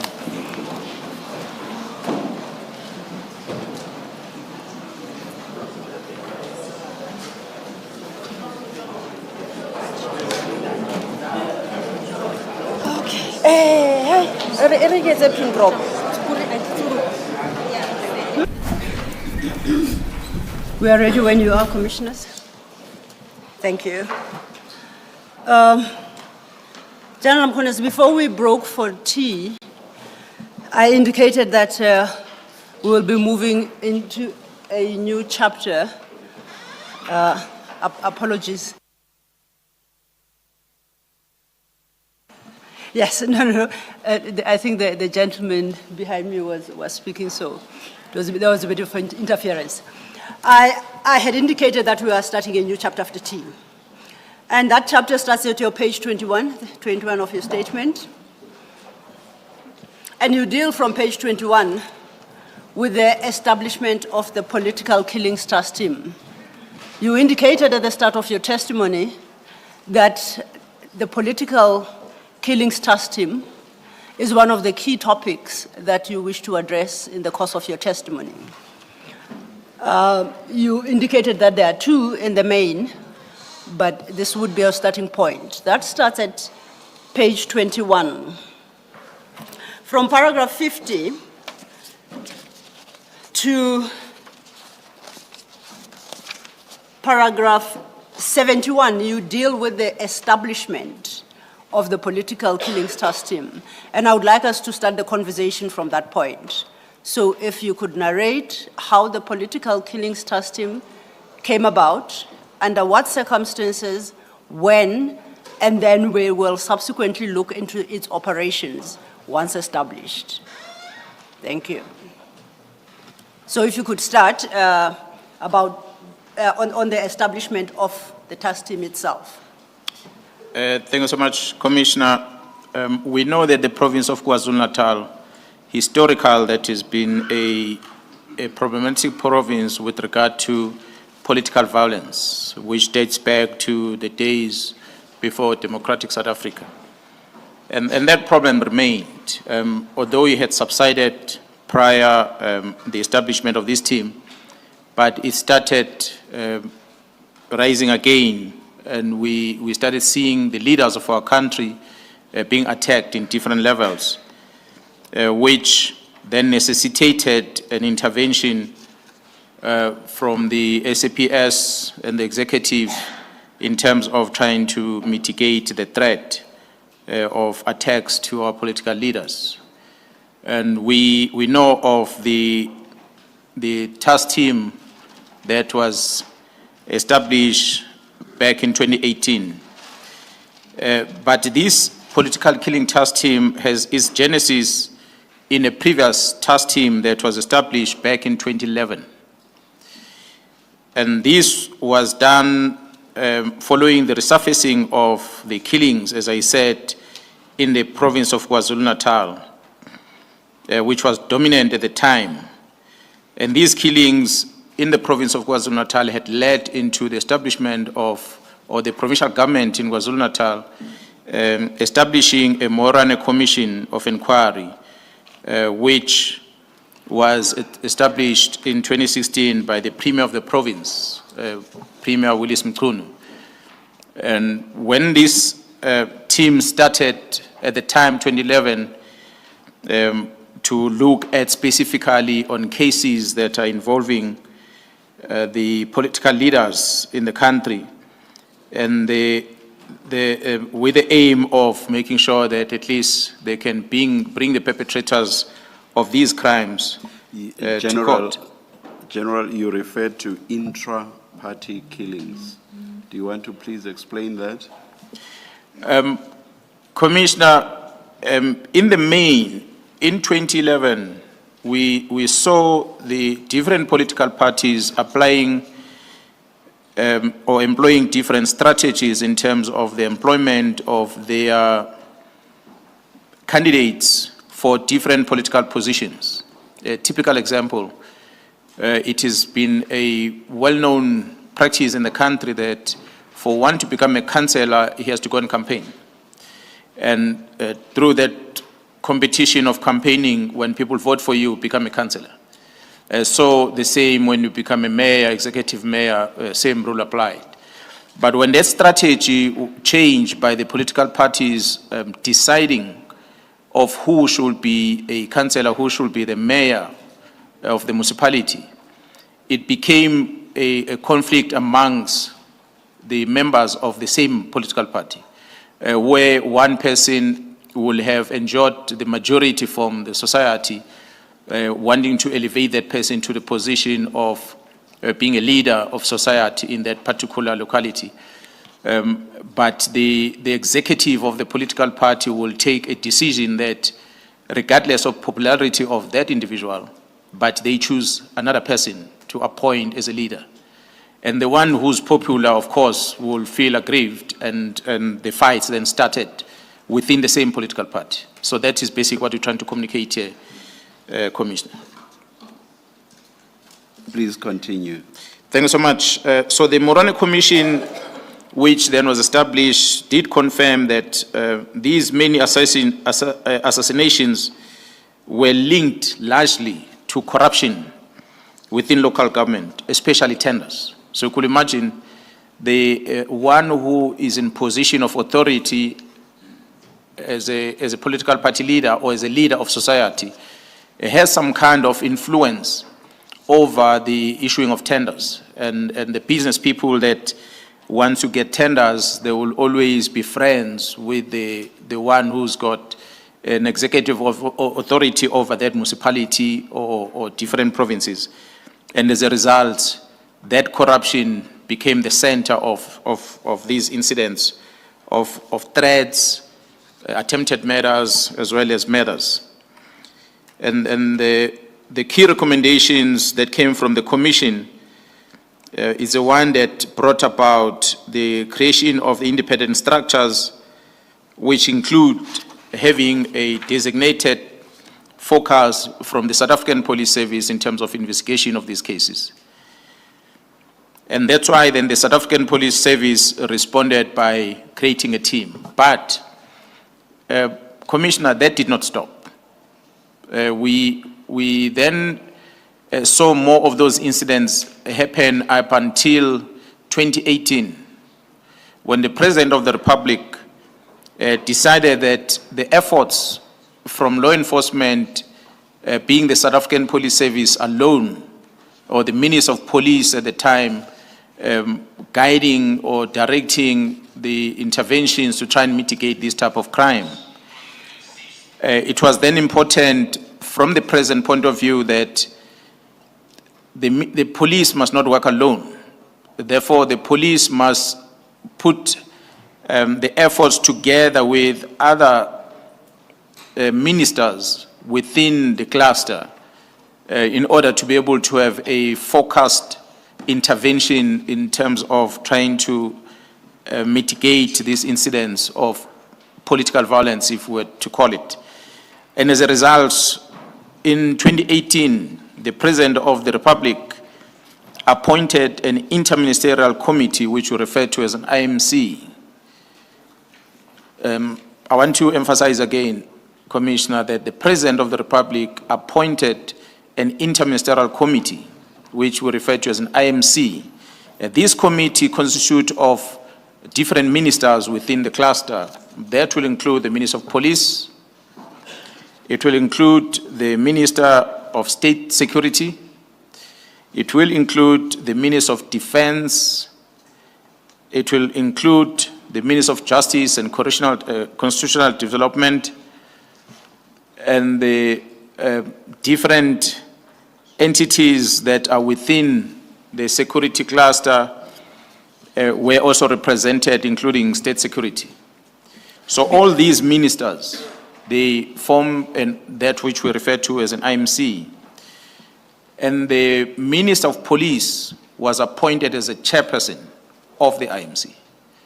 So it was the IMC that was mandated to relook at how best can the law enforcement, together with other agencies within the criminal justice system, can put a best possible solution to the incidents of political violence as it was experienced then. Before you move on, General, if I may, at your paragraph 53, you highlight the reasons for why, in part, the president elected to implement a different approach, which is through the establishment of the IMC. Could you highlight what were the challenges with the task team then, as established from 2011, that informed the president's thinking to establish the IMC to address the same issues that the task team was engaged with? Commissioner, the work, as I said, from 2011, when the Minister of Police then, together with the National Commissioner, designated specific investigators to work on the cases that are involving the political leaders, it became evident as these incidents were continuing, it became evident that the success of that team was not good enough. There were many challenges. Part of it that was contributing to the challenges was the slow progress in terms of arrest and the very poor conviction rate that was experienced at the time. And as I said, that is why the president felt that whatever intervention that the Minister of Police alone have implemented is not sufficient. Therefore, a group of ministers must come together and look at whether this work that needs to be done, can it be done in a different way than how it was done back then. From paragraph 55 then of your statement, you look deeper into the functioning and the work of the IMC. Could you take it from there? Commissioner, as I said earlier in my introduction, that I had occupied different positions. One of them was, which I mentioned, was 2018, when I was deployed in the province of KwaZulu-Natal as the acting provincial commissioner. I had a meeting with the management in KZN at the time as a provincial commissioner, and that was held in May 2018, where the deputy provincial commissioner was responsible for investigation, Major General Chiliza, together with his team. They briefed me about the work that was done by the team up until that period, 2018. And from there, there was then a briefing that was arranged in order to brief the IMC, and that meeting took place in June, or was held in June, where these group of ministers came down to the province, and I gave a presentation to the ministers with regard to the investigation, because when the Major General Chiliza gave me a presentation together with the team, we had to analyze the challenges that the team has, and to be able to see whether is any areas of improvement that we could initiate in order to assist the team going forward. General, I apologize. I see that what you are testifying to. Now, is in regard to the meeting of the 11th of June 2018. Can I take you, at paragraph 50, can I take you a page back to Yes. paragraph 55? Paragraph 55 seems to suggest an earlier meeting of the IMC. Is that correct? That is correct. When, as I said, Commissioner, I had met with the team to try and establish who is working on the cases, and the IMC had convened in May as well, as I said, in 2018, after my arrival in the province, where this Deputy Provincial Commissioner, General Chiliza, gave a presentation on the work that was done by the team that he was leading at the time, from 2011 to 2018. And the Major General Chiliza, and him giving the presentation, the IMC was not quite pleased about the progress made by that team. And they then indicated to all of us that was there that their key aim was to make sure that there is integration of different stakeholders within the justice system to work together in order to be able to address the program of killings of the political leaders in the province. So therefore, the IMC tasked us that we must look at a way of reconfiguring this work that this team is doing in order to be able to have good successes going forward. And that's when we then had to start reworking on a different plan, which the IMCs were not necessarily involved, because theirs was to make sure that there will be a successful work done by all structures within the criminal justice system to prevent or mitigate this incident. So IMC required an extensive investigation into the program, as well as analysis of the solutions deployed by the team in order to be able to mitigate these crimes. Then, to the point you were making, you are then, it then leads you to the IMC meeting of the 11th of June. You deal with that from your paragraph 58. Yes, as I said, Commissioner, when I was in the province, I arrived almost at the same time when the President had announced this IMC.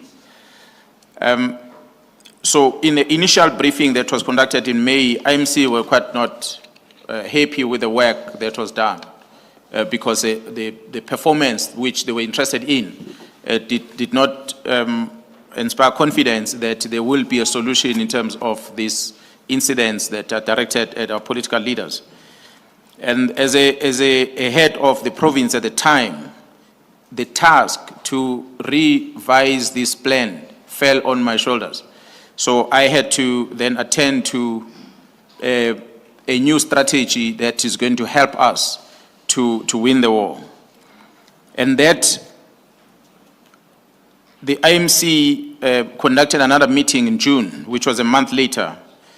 And when they arrived in the province, the group of ministers, as I said, I gave the presentation to them about the outcomes of the investigation and analysis of the work of the team.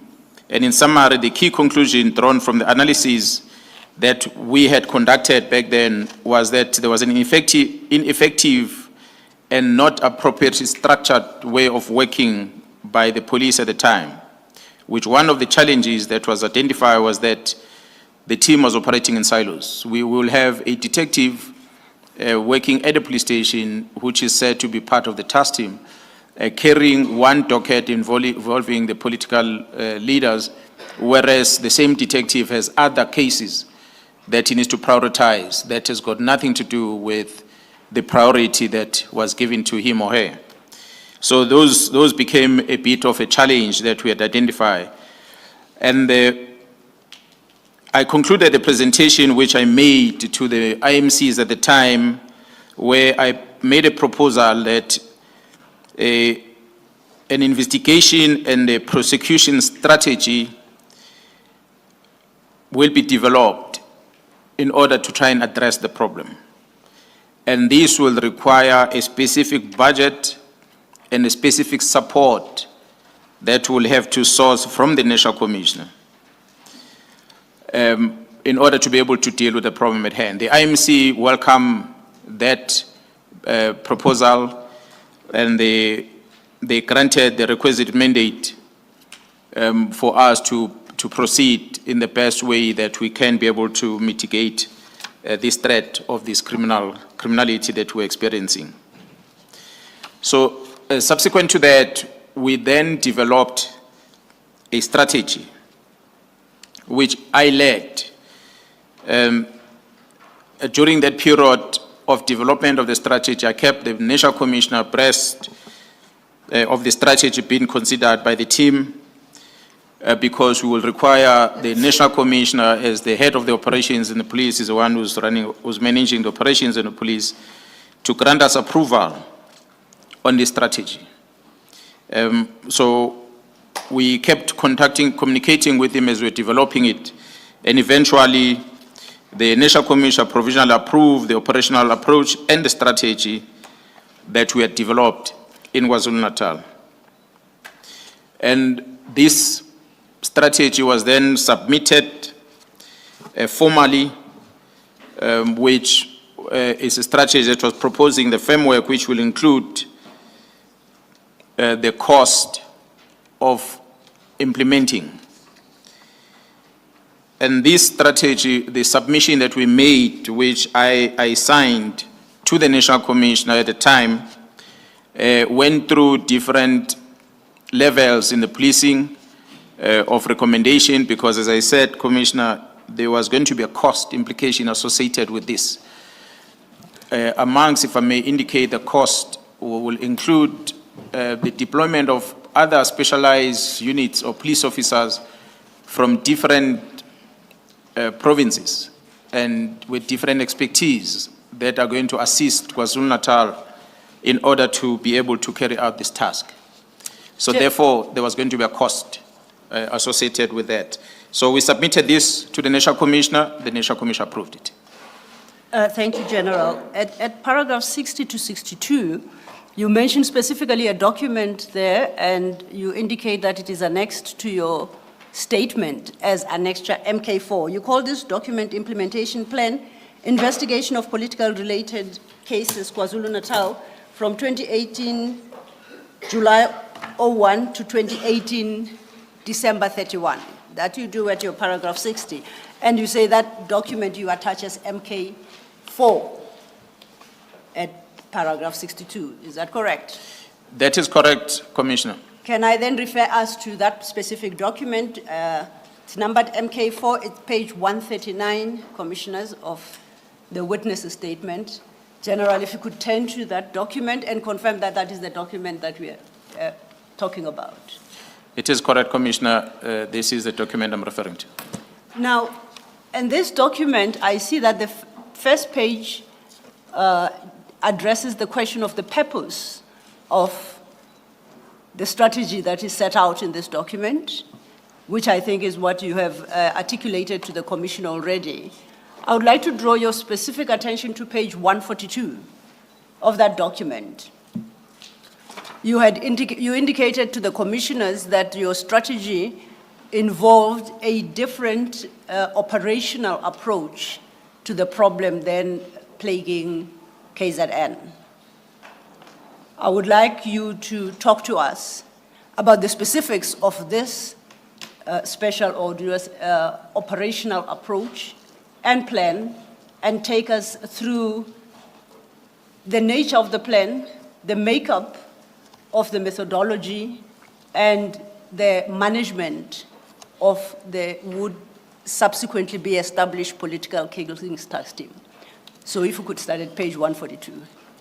Commissioner, this approach and the concept that we adopted, it's a tried and tested operational methodology that we use in many operations in the South African Police Service, which will include different disciplines, as I mentioned, with different capabilities, including intelligence and operational and investigative capabilities in that team, which is multidisciplinary, whose aim is to assist each other to speed up the work that needs to be done. Because ordinarily, you will have a detective working somewhere and the forensic person working somewhere and intelligence working somewhere. But we bring all these together under one central commander that is going to manage them and execute this task.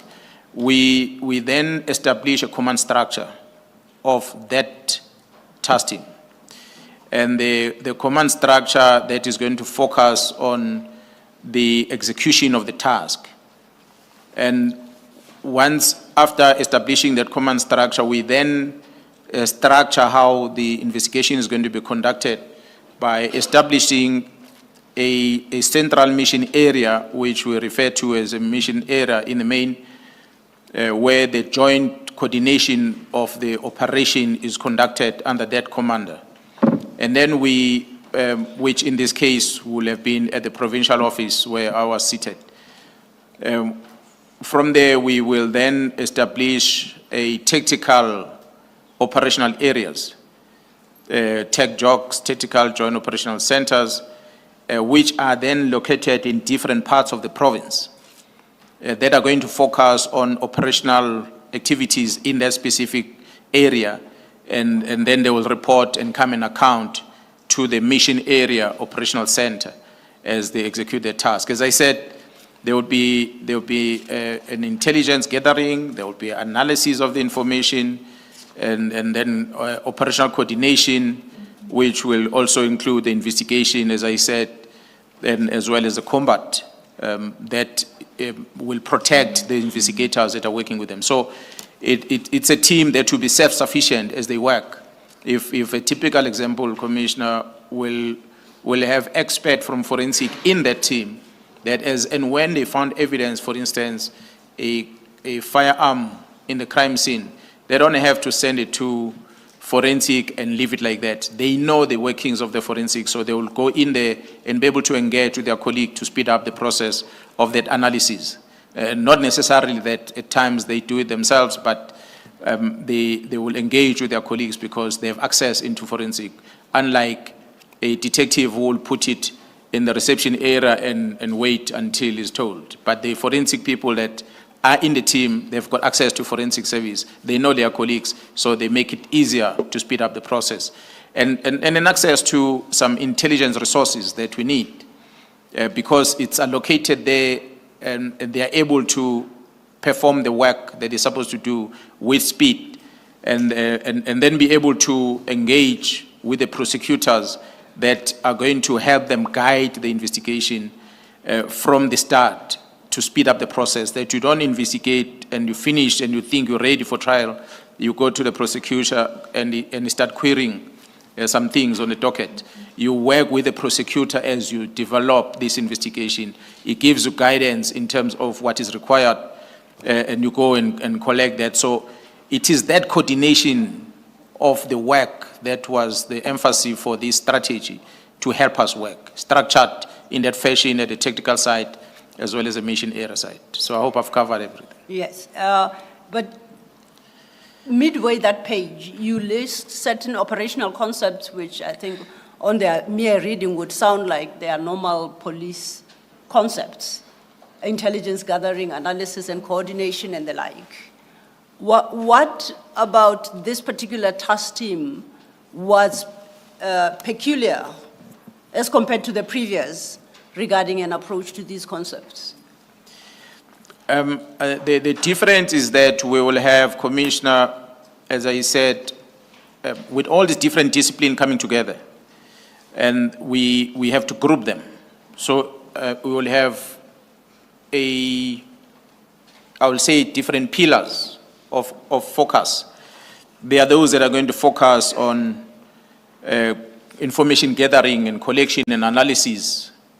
And there are those that are going to focus on investigation, engaging closer with the prosecution and the likes. And there are those that are going to focus on combat. When we refer to combat and direction, are those that are doing arrest, takedown, doing searches, coordinate searches and the likes within the team, escorting of detainees from correctional centers to courts and so forth. And they have their own leg that they focus on. And then we also have the communication section that has to communicate the work that the team is doing so that we have a common message that goes out there. The compilation of the report that is presented to the executive, updating on the work that the team does, as we will be briefing the public from time to time. So we needed to have that pillar. So it was different pillars of this operation that we employed that help us to be able to do the job. You indicated earlier that a specific and separate budget was required for this exercise. And overleaf, still with the same document, from 144, page 144, you deal with the cost implications of the strategy. Would you like to highlight important aspects and how it was, the costing was undertaken and on what basis the estimation was made? We had to include this, as I said, Commissioner, earlier, that we needed to mobilize different disciplines. South African Police Service is not structured in KwaZulu-Natal. It is a national, one central South African Police Service. So therefore, if we have resources that are not there in KwaZulu-Natal, we have to source it from other provinces because it is one. For our purposes, do we really need this detail, advocates? If the commissioners are comfortable, not necessarily. It doesn't have to be a deep dive into that. There seems to be concurrence on the bench, Chair. Yes. Thank you. Then I will turn over to, after you deal with the cost, from page 146 is a series of signatures. Could you then briefly talk to those signatures, explaining who appended their respective signature and for what purpose?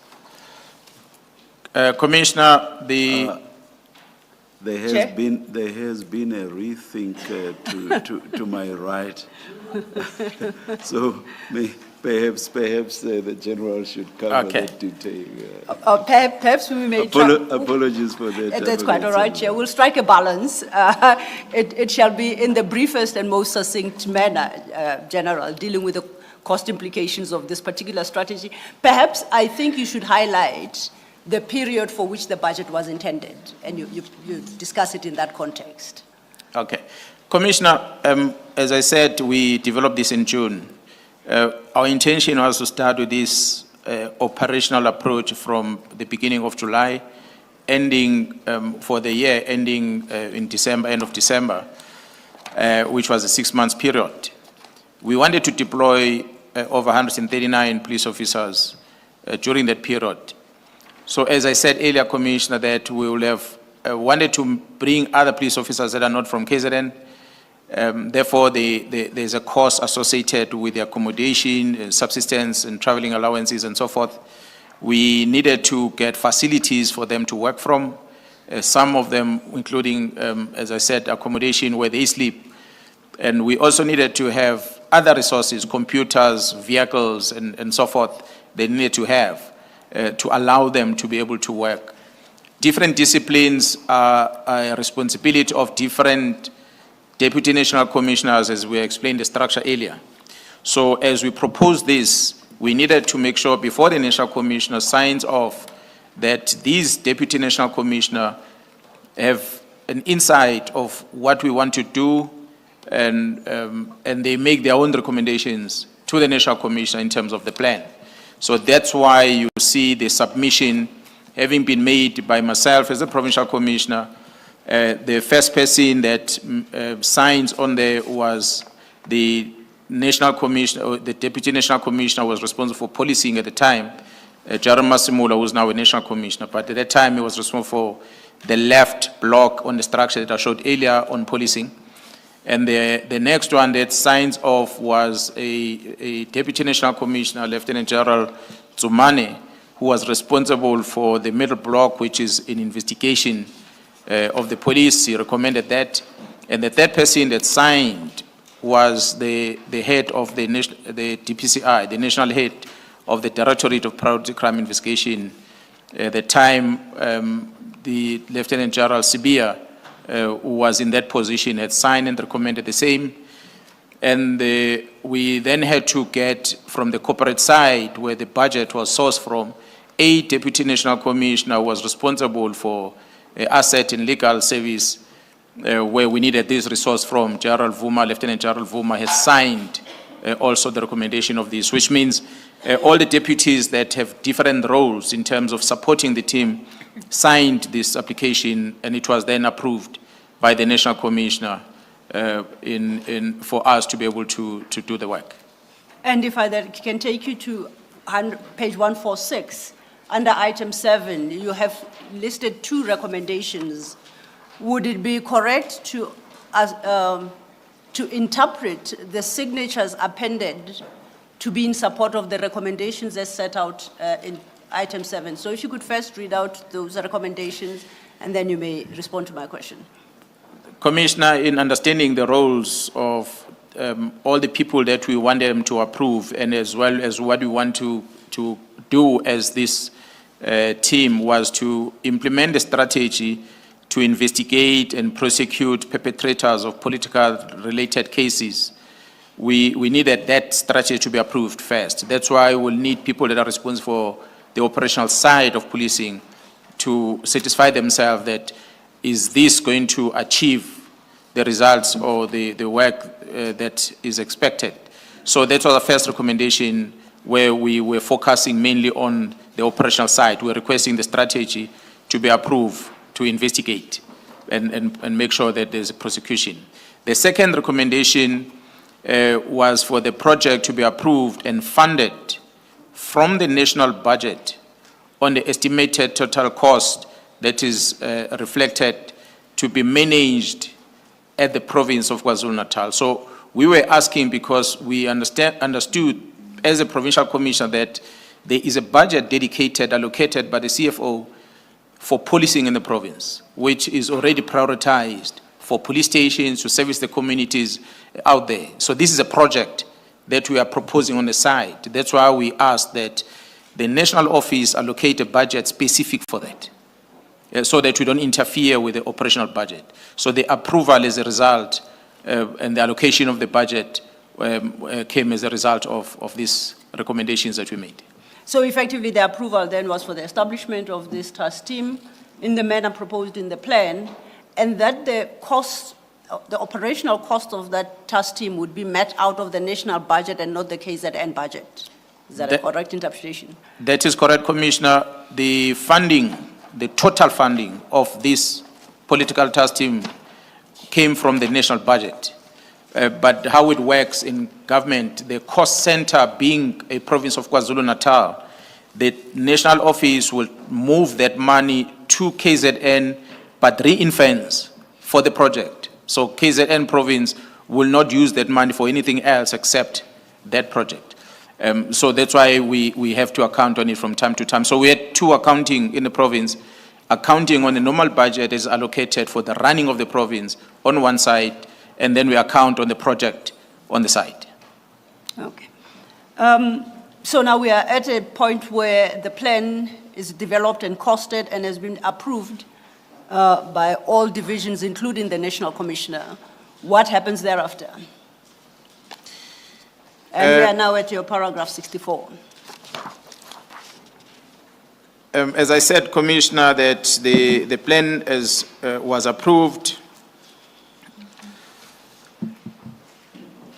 and this was presented to the IMC. You'll recall that, Commissioners, we said we submitted this and as early as in June to start this work in July.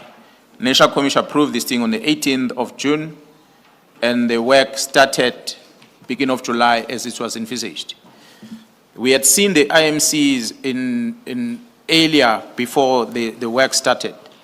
The IMCs came down to the province to come and monitor the work, whether is the work that has been done as we had promised them that we are going to develop something else. They came in September, where the National Commission then was also present, where the presentation of this framework, which was approved by the National Commissioner, was made to the IMCs, for the IMCs to be able to understand that which we had proposed and that which we are already doing in order to be able to meet the requests, the expectations of the Interministerial Committee. I understand from your statement then that as at the 13th of September 2018, the IMC supported the strategy and the approach as set out in the annexure under discussion. That is correct, Commissioner. The IMCs were quite happy with our approach and what the National Commission has approved and funded and the execution that was already taking place. I take it that the IMC, being a formal structure, would record its meetings and discussions in a formal document such as the minutes. Those are not attached to your statement to back up your claim that this approach was supported by the IMC. Would you like to inform the Commissioner why that is the case and whether those documents exist at all? Commissioner, the IMC, each time they came down to the province, they will have a secretariat that will be taking minutes of the presentation that are made to the IMC. And we'll hope perhaps if the commission will want to invite some of those individuals that are involved, they are free to do so. But I believe that at the office of the minister is a person who was Minister of Police, as a person who was the chairperson, and the secretariat came from that office. These minutes should be available for the commission to access. Do you know what is the security status of those minutes? They would most likely have been classified. To what level exactly on the classification, I'm not so sure, but they will definitely be classified so that they're not easily available. But if they are declassified, of course, the commission will be able to access such minutes. For the record, I'll state that the process, the Secretariat and the evidence leader have started the process of declassification. A request has been put in. It's a number of minutes. And if and when that process of declassification is finalized, same shall be presented and submitted into evidence. To the extent that may become necessary, perhaps on General Mkhwanazi's return, he can then complete this point around the support by the IMC through this implementation stage. Thank you, Chair. You introduced thereafter another document from your paragraph 67. Could you tell us what, after this plan was accepted, what happened within the task team and its approach? Commissioner, I must indicate, as I said earlier, that my term in KZN as an acting provincial commissioner was for a year, 2018 to 2019. When we started in 2018, we had appointed different individuals to be responsible for the management of this team. I said earlier, commissioners, that in our operational approach, we needed to have the command structures that are solely dedicated to run that project. So the leader of that team at the time was a Major General Ramatswele, who was the person responsible, accounting to me, of course, as a provincial commissioner.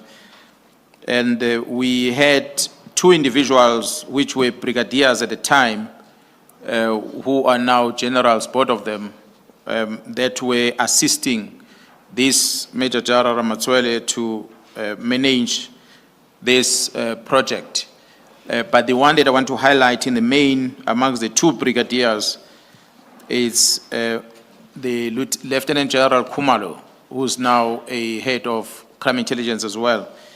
At the time, he was a brigadier when this team started, and he was appointed as a project leader and a coordinator of this team, with his expertise of coordination of operation that he was a post he was occupying at the national level at the time.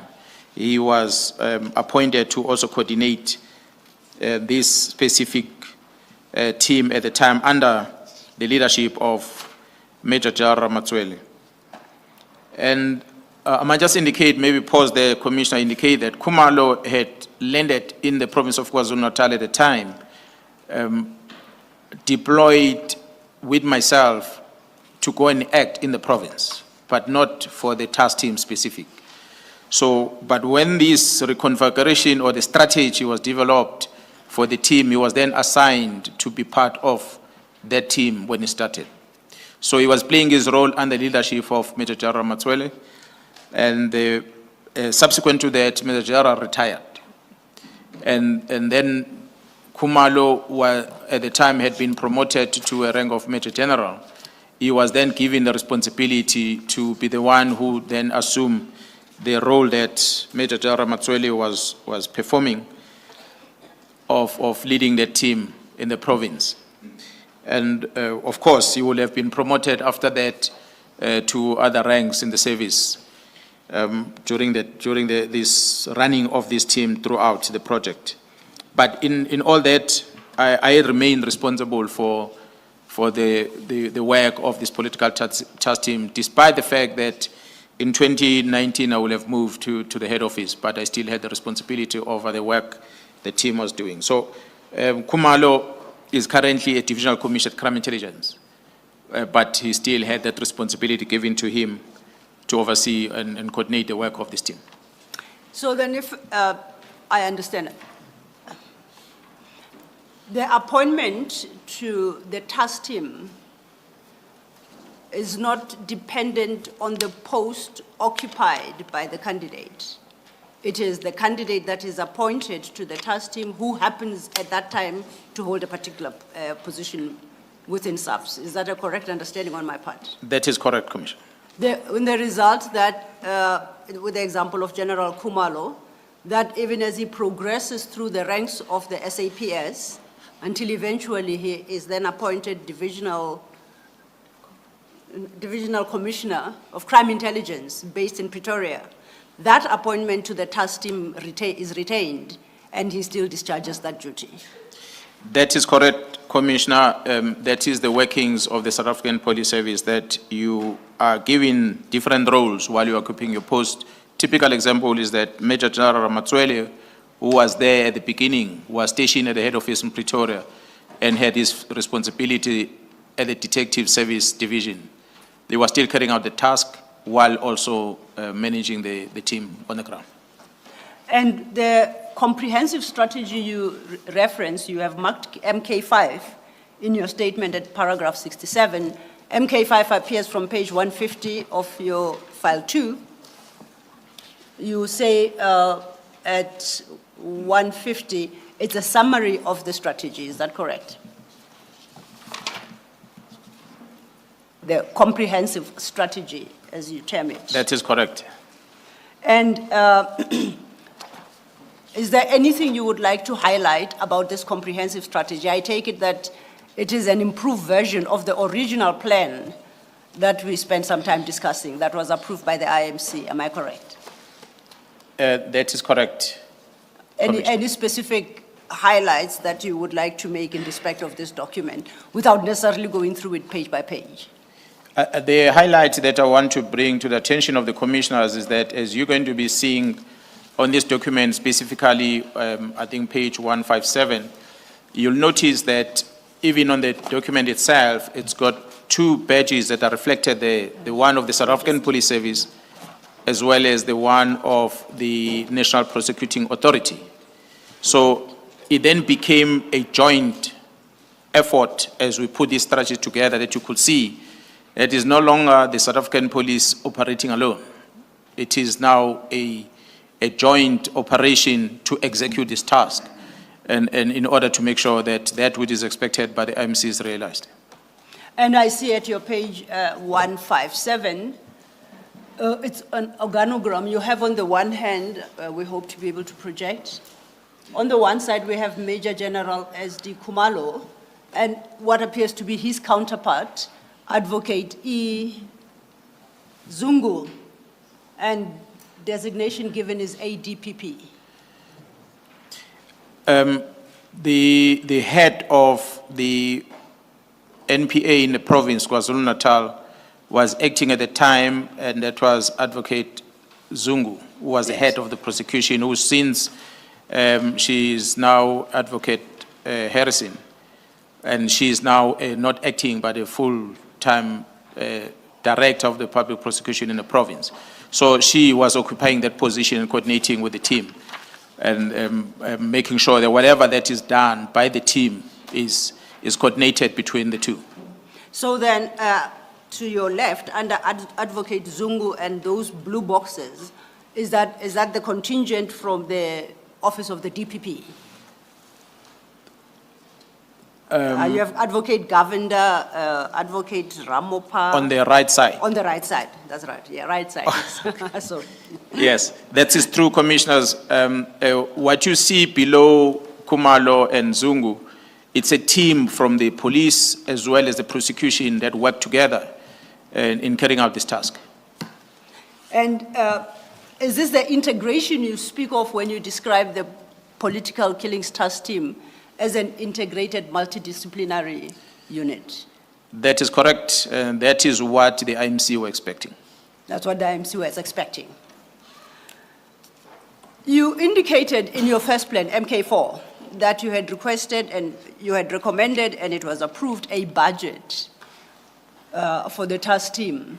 That was, however, for a specific period in 2018. Could you highlight how, since then, the task team has been funded and from which sources? Commissioner, the team has been funded periodically.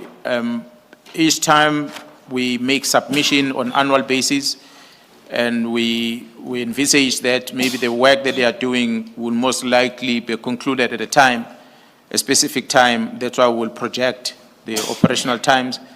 And unfortunately, the workload keep on increasing. And the successes of the team demanded that there's a continuation.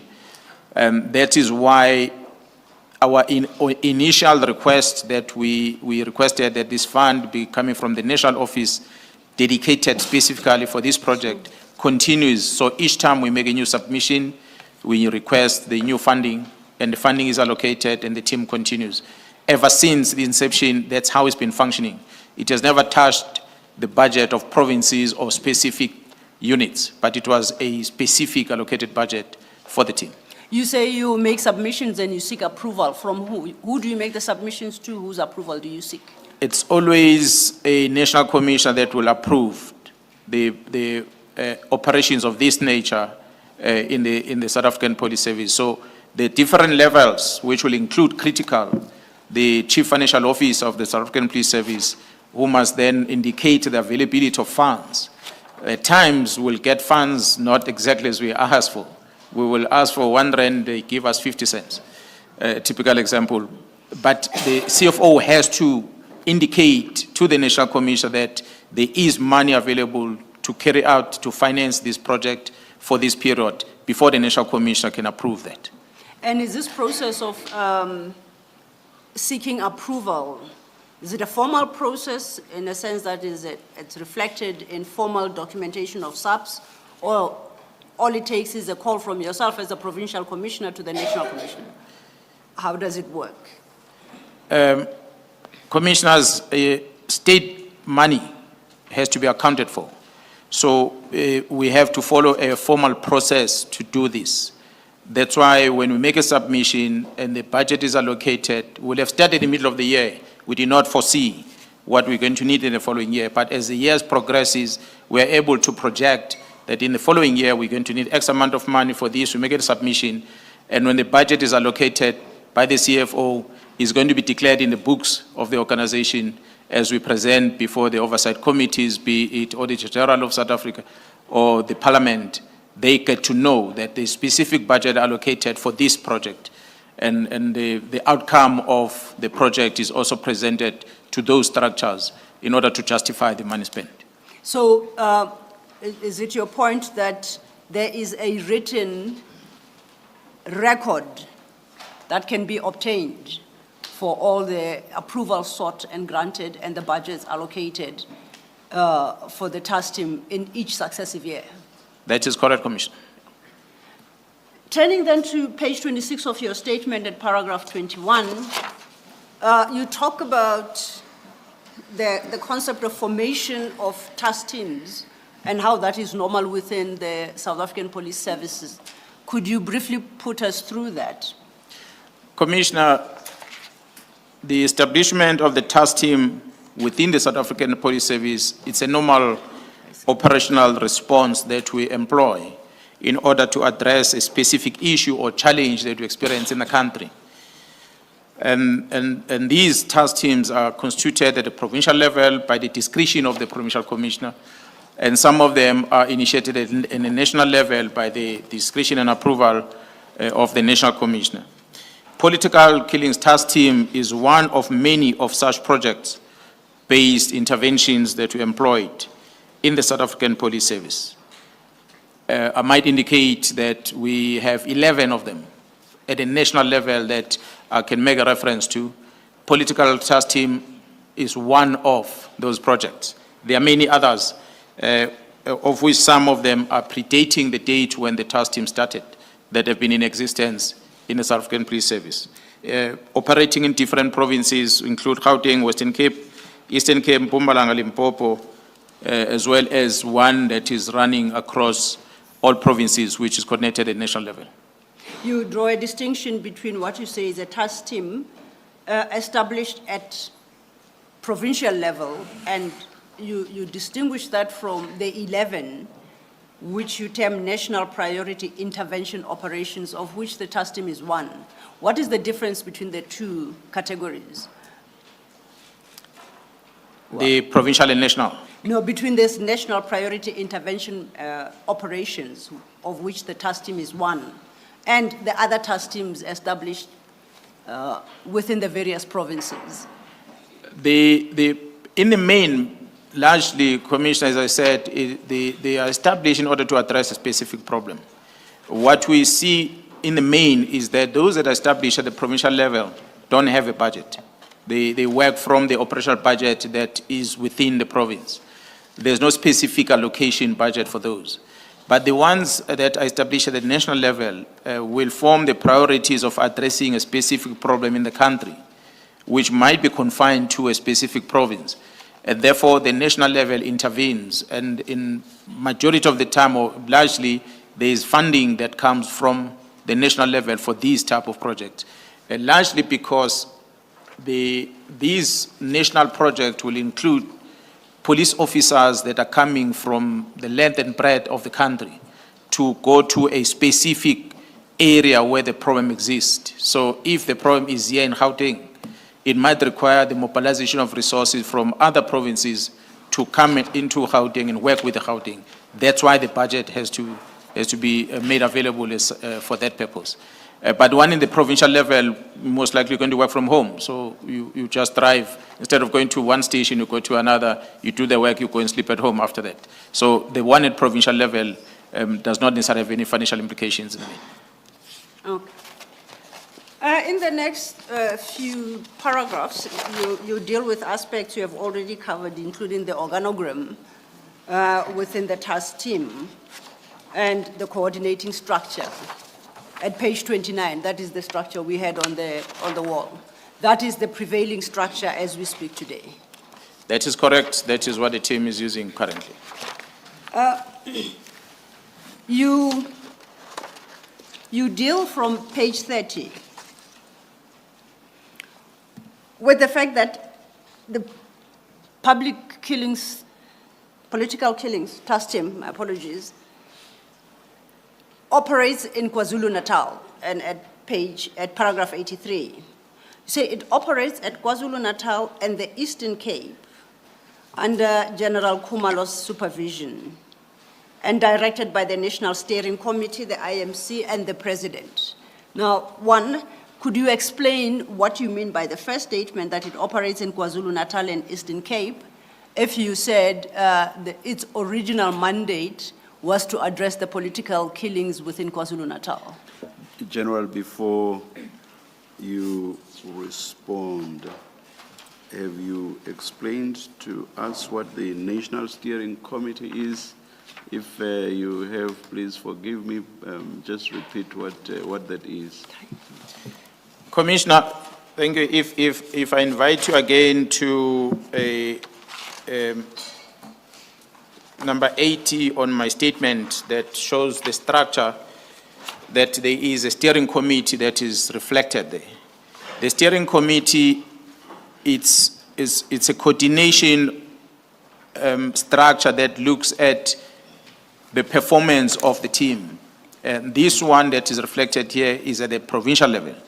So which means the people who are not necessarily part of the day-to-day operation will come and receive presentation and assess the work that the team is doing and be able to guide if there's areas or challenges that the team is experiencing. So at the provincial level is reflected, we have that, as well as at national level, we had a similar thing, as I had indicated earlier on approvals, that will have these deputy national commissioners, including the head of DPCI, who will be signing on the project. So they, at the national level, will also form a committee that will look at that, because the report must land on the desk of the head of these institutions that are involved, be it the National Director of Public Prosecution and the National Commissioner of Correctional Services, the DG at SSA, Chief of the Defense, and all those entities that falls part of the cluster will receive that presentation before it's presented to the IMC. So that's basically what the steering committees are doing. Now Okay. you may respond to the question that was asked by the evidence leader. Thank you so much. Commissioner, the political killings task team is referred to all the time as a KwaZulu-Natal political killings task team. It was established, as I said, by the National Commission of Province KwaZulu-Natal and supported by the IMC. I think as a result of how they land in the Eastern Cape, it was a result of their good performance. You will see the success rate that this team have achieved, which then caused a problem for themselves, because then the state president had received complaining about incidents that had happened at Fort Hare University in the Eastern Cape, where there seems to have been challenges with regard to the investigation of those incidents that were happening at that university. And there was a direction that this team must also take responsibility on investigating those cases. That's how they landed in the Eastern Cape. Sorry to interrupt again. At the end of paragraph 93, you actually do make the point about the success of the task team. The last sentence reads, the PKTT thus has a demonstrably unmatched success rate. What I'm interested in is this: what is the comparator? One can only meaningfully talk of unmatched success if there is a stated norm or comparator. What's that comparator? Commissioner, I will not necessarily be able to give the figures at this present moment, but the detection rate as prescribed has a standard that is set, which is a performance target, that both the police investigation in terms of detection rate for the successful prosecution is measured. It appears in our books that we present, which is managed under detective services. And then also the success rate within the NPA themselves, they've got their own measurement target that they have as a department that they account for in terms of their annual performance plan that they throw and present to Parliament every year. So combine the two when you look at how the team performed, both on investigation and detection, successful prosecution, as well as you compare that with a normal investigation work that is done and prosecution that is done by the NPA in courts. And this one, detection and prosecution rate, success is higher. We can make those available to the commissioner, so we're able to draw comparison. Thank you, Chair. I stopped you mid-sentence, General, so you may continue where you were. Yeah, I realize please. that the commissioners have read this statement, so And in fact, because the chair jumped a couple of pages ahead to your Apologies. conclusion. So yes, I agree with you. Advocate It's Sello. demonstrative of that. But then if you could take a step back. yes. The issue we're dealing with was that you indicate that this political killings task team was established to deal with political killings in KZN. At your paragraph 83, you then suggest that it currently operates in both KZN and the Eastern Cape. And I wanted to understand how that came about. As I said, the task team was established and it accounts to the steering committees. So when the direction came that they must go to the Eastern Cape, it will have came through the normal channel, a project leader getting a directive from the steering committee that will have received this directive from the IMC. The IMC will have been requested by the president to see to it that a similar intervention is done in the Eastern Cape. So the IMC felt instead of creating something new, we already have something that looks to be working. They approached the National Commissioner or the National Steering Committee to say, can we move this thing over there and see how it can work? And that's why the National Commissioner and the Steering Committee agreed that they are going to direct a project leader to move over there and be able to assist in the Eastern Cape. Okay. From paragraph 85, you deal with what you term successes of the PKTT. The next couple of pages reflect quite a lot of statistics. Not inviting you to go into the statistics themselves. I think you have persuaded the chair as to the successes of the PKTT. But the issue I would like you to highlight, and I'll take you like paragraph to paragraph. Starting then at paragraph 87, you indicate that from 2018 to date, the task team has been assigned responsibility for approximately 612 dockets. So that's over a span of more than 5 years, about 7 years. It is your description of the dockets set out in paragraph 87 I would like you to spend some time on. You indicate that this includes 333 dockets concerning politically related cases. I think by now we are clear what that could be, like the political killings in KZN. You then say there are 90 parallel cases. Could you explain to us the concept of parallel cases? The parallel cases, Commissioner, will be cases that are of a high profile that might not necessarily meet the criteria that have been laid out on what the team must focus on. However, they might be of such a significant to the province, largely, for us to have a focused investigation on those cases.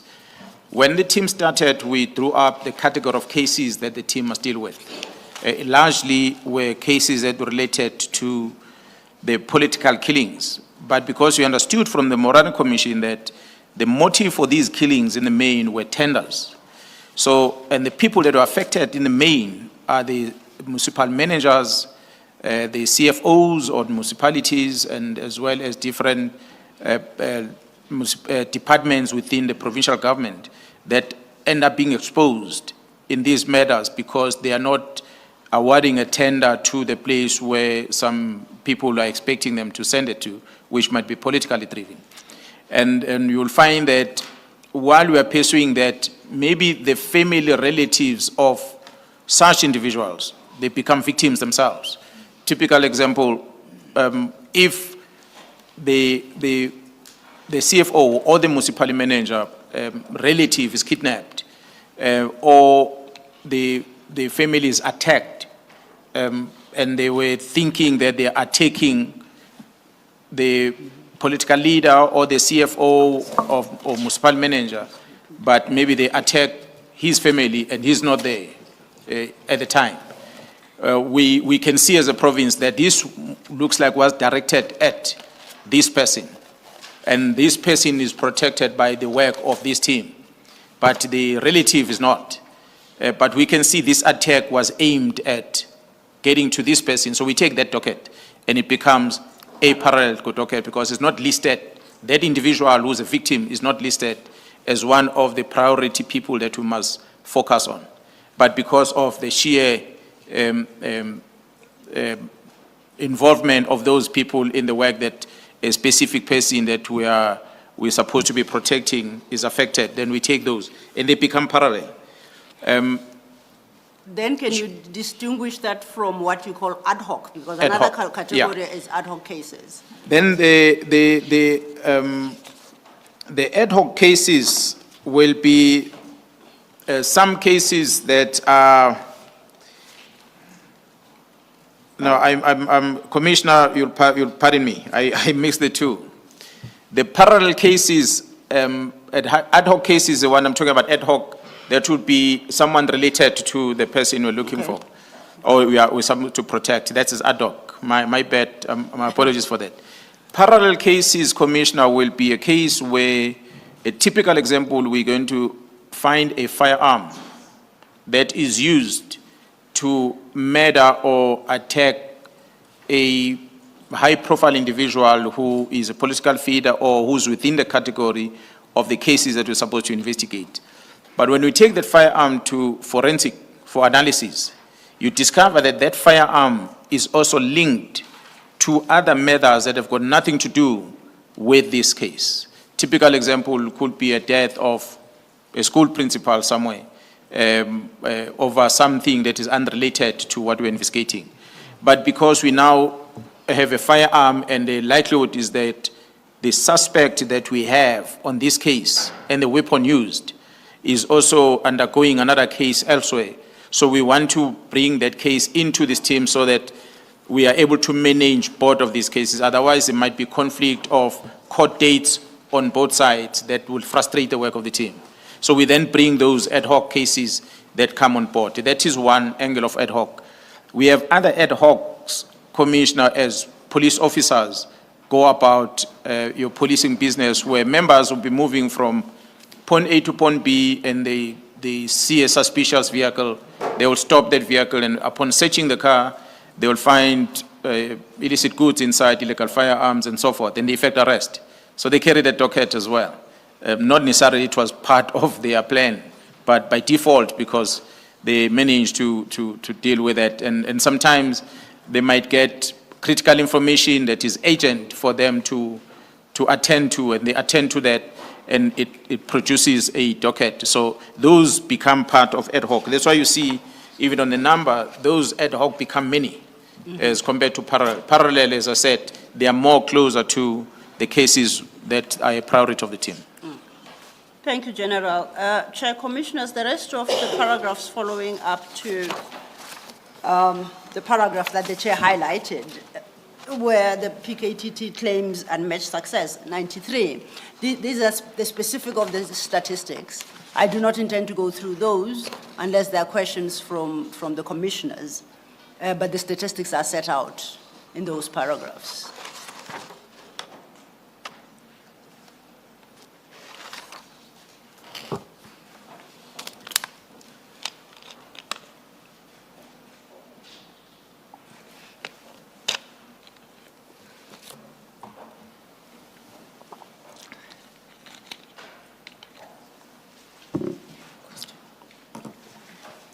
Evidence Leader Sillo. Yes, Commissioner.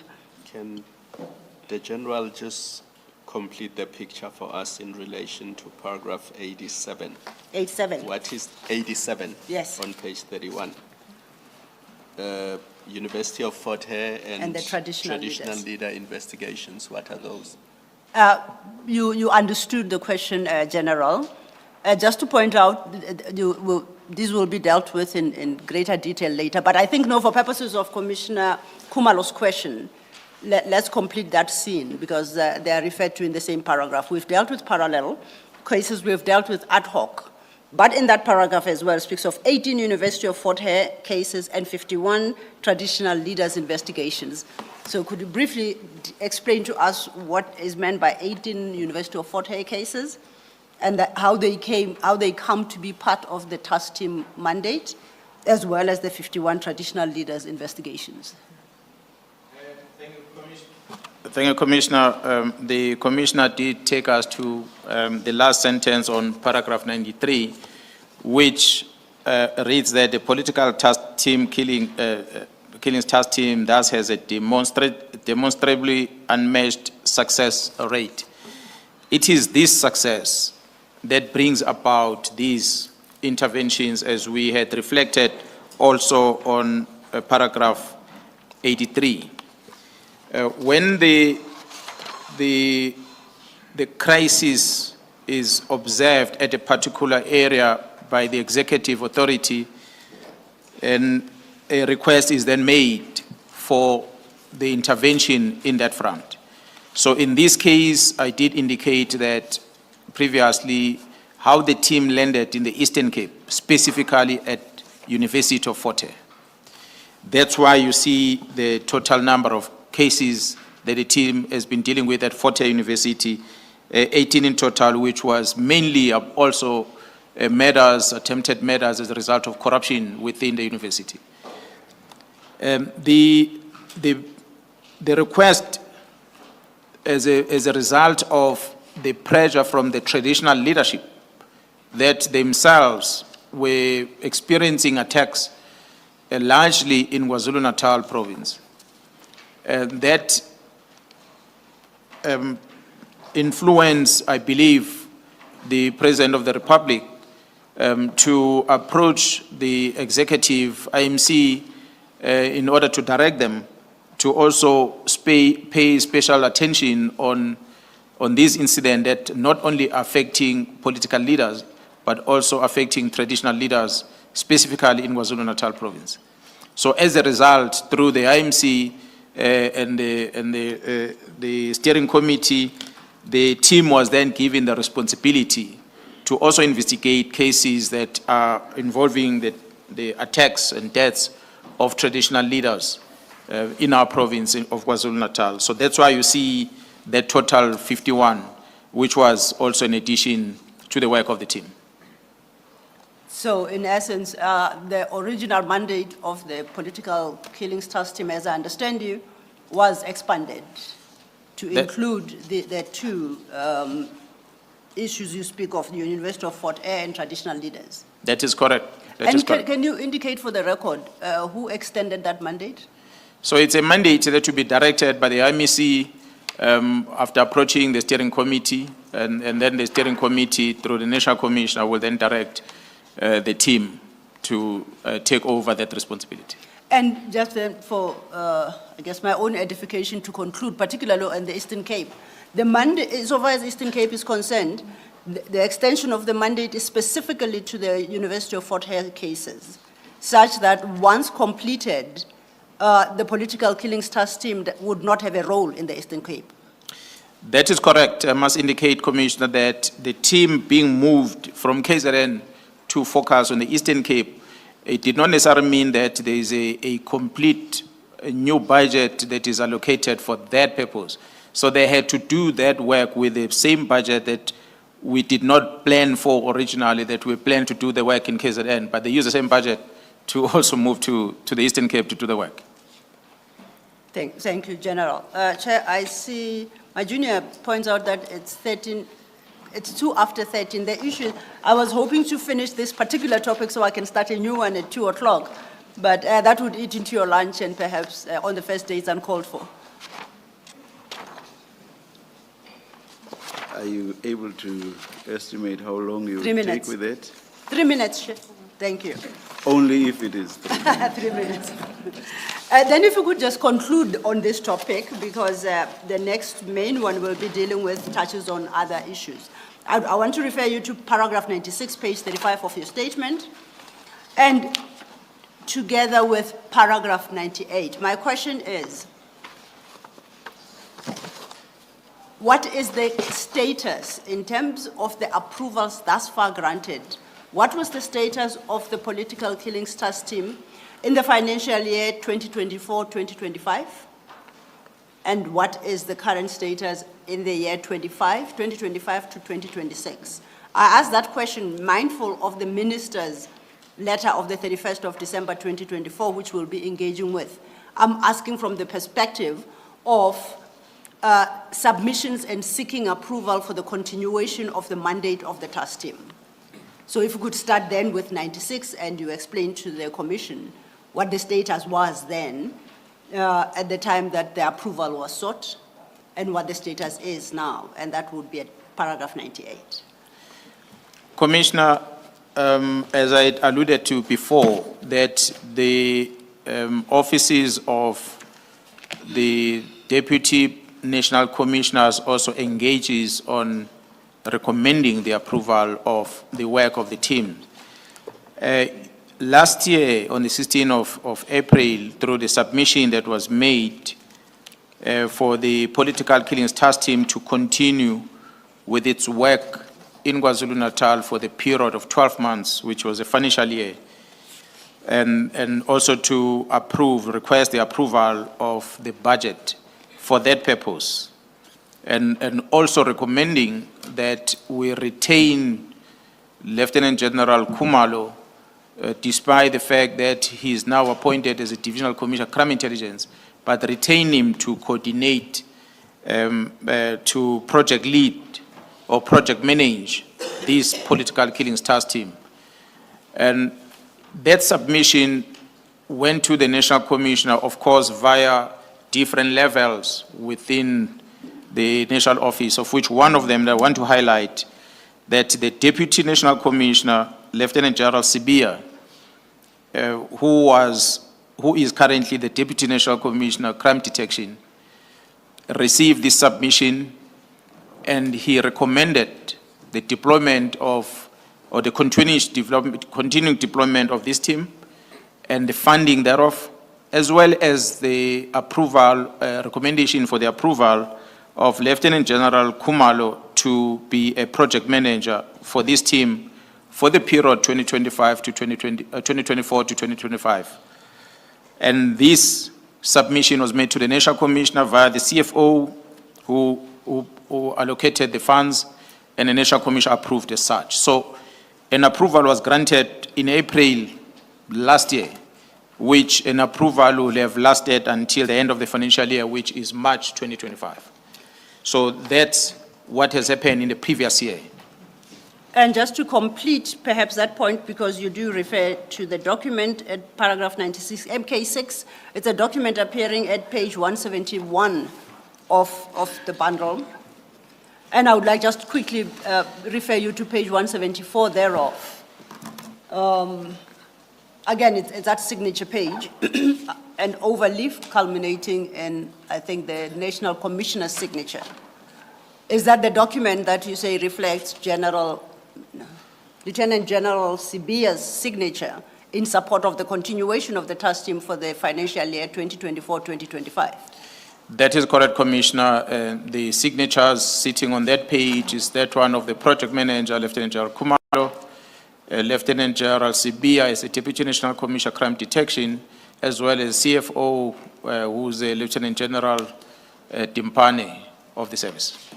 And lastly, then, I referred you to paragraph 98, and now that deals with the year 2025-2026. Just to make the point, we don't have to discuss it, that you indicate that it would appear from the document that funds are available for continuation, but final approval is still awaited from the National Commissioner for the 2025-2026 year.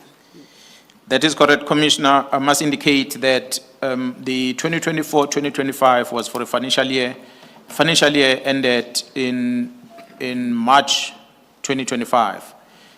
April, May, and June, the National Commissioner had approved the task team to continue its work, albeit a reduced scale. So they remained on deployment doing the work during that 3 months that which preceded the expiry of the financial year.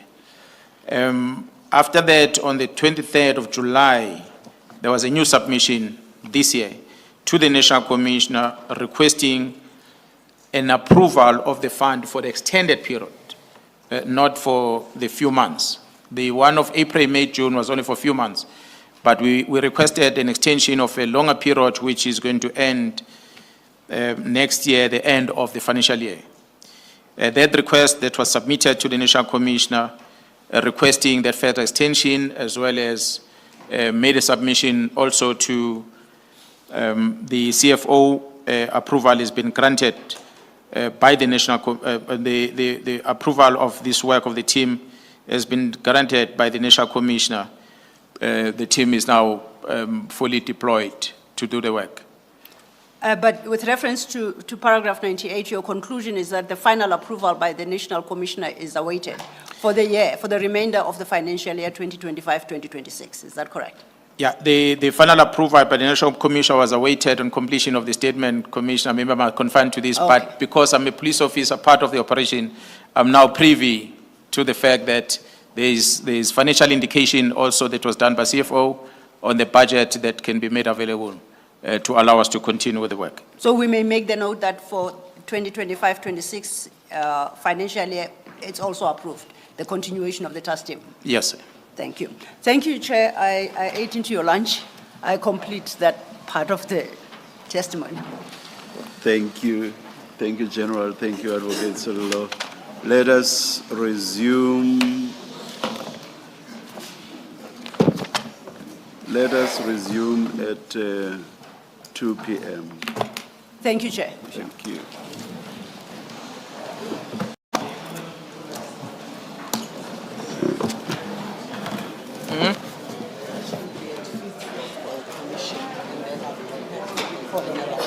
Okay, I'll be with him here. It's the same, eh? I will sit with him here.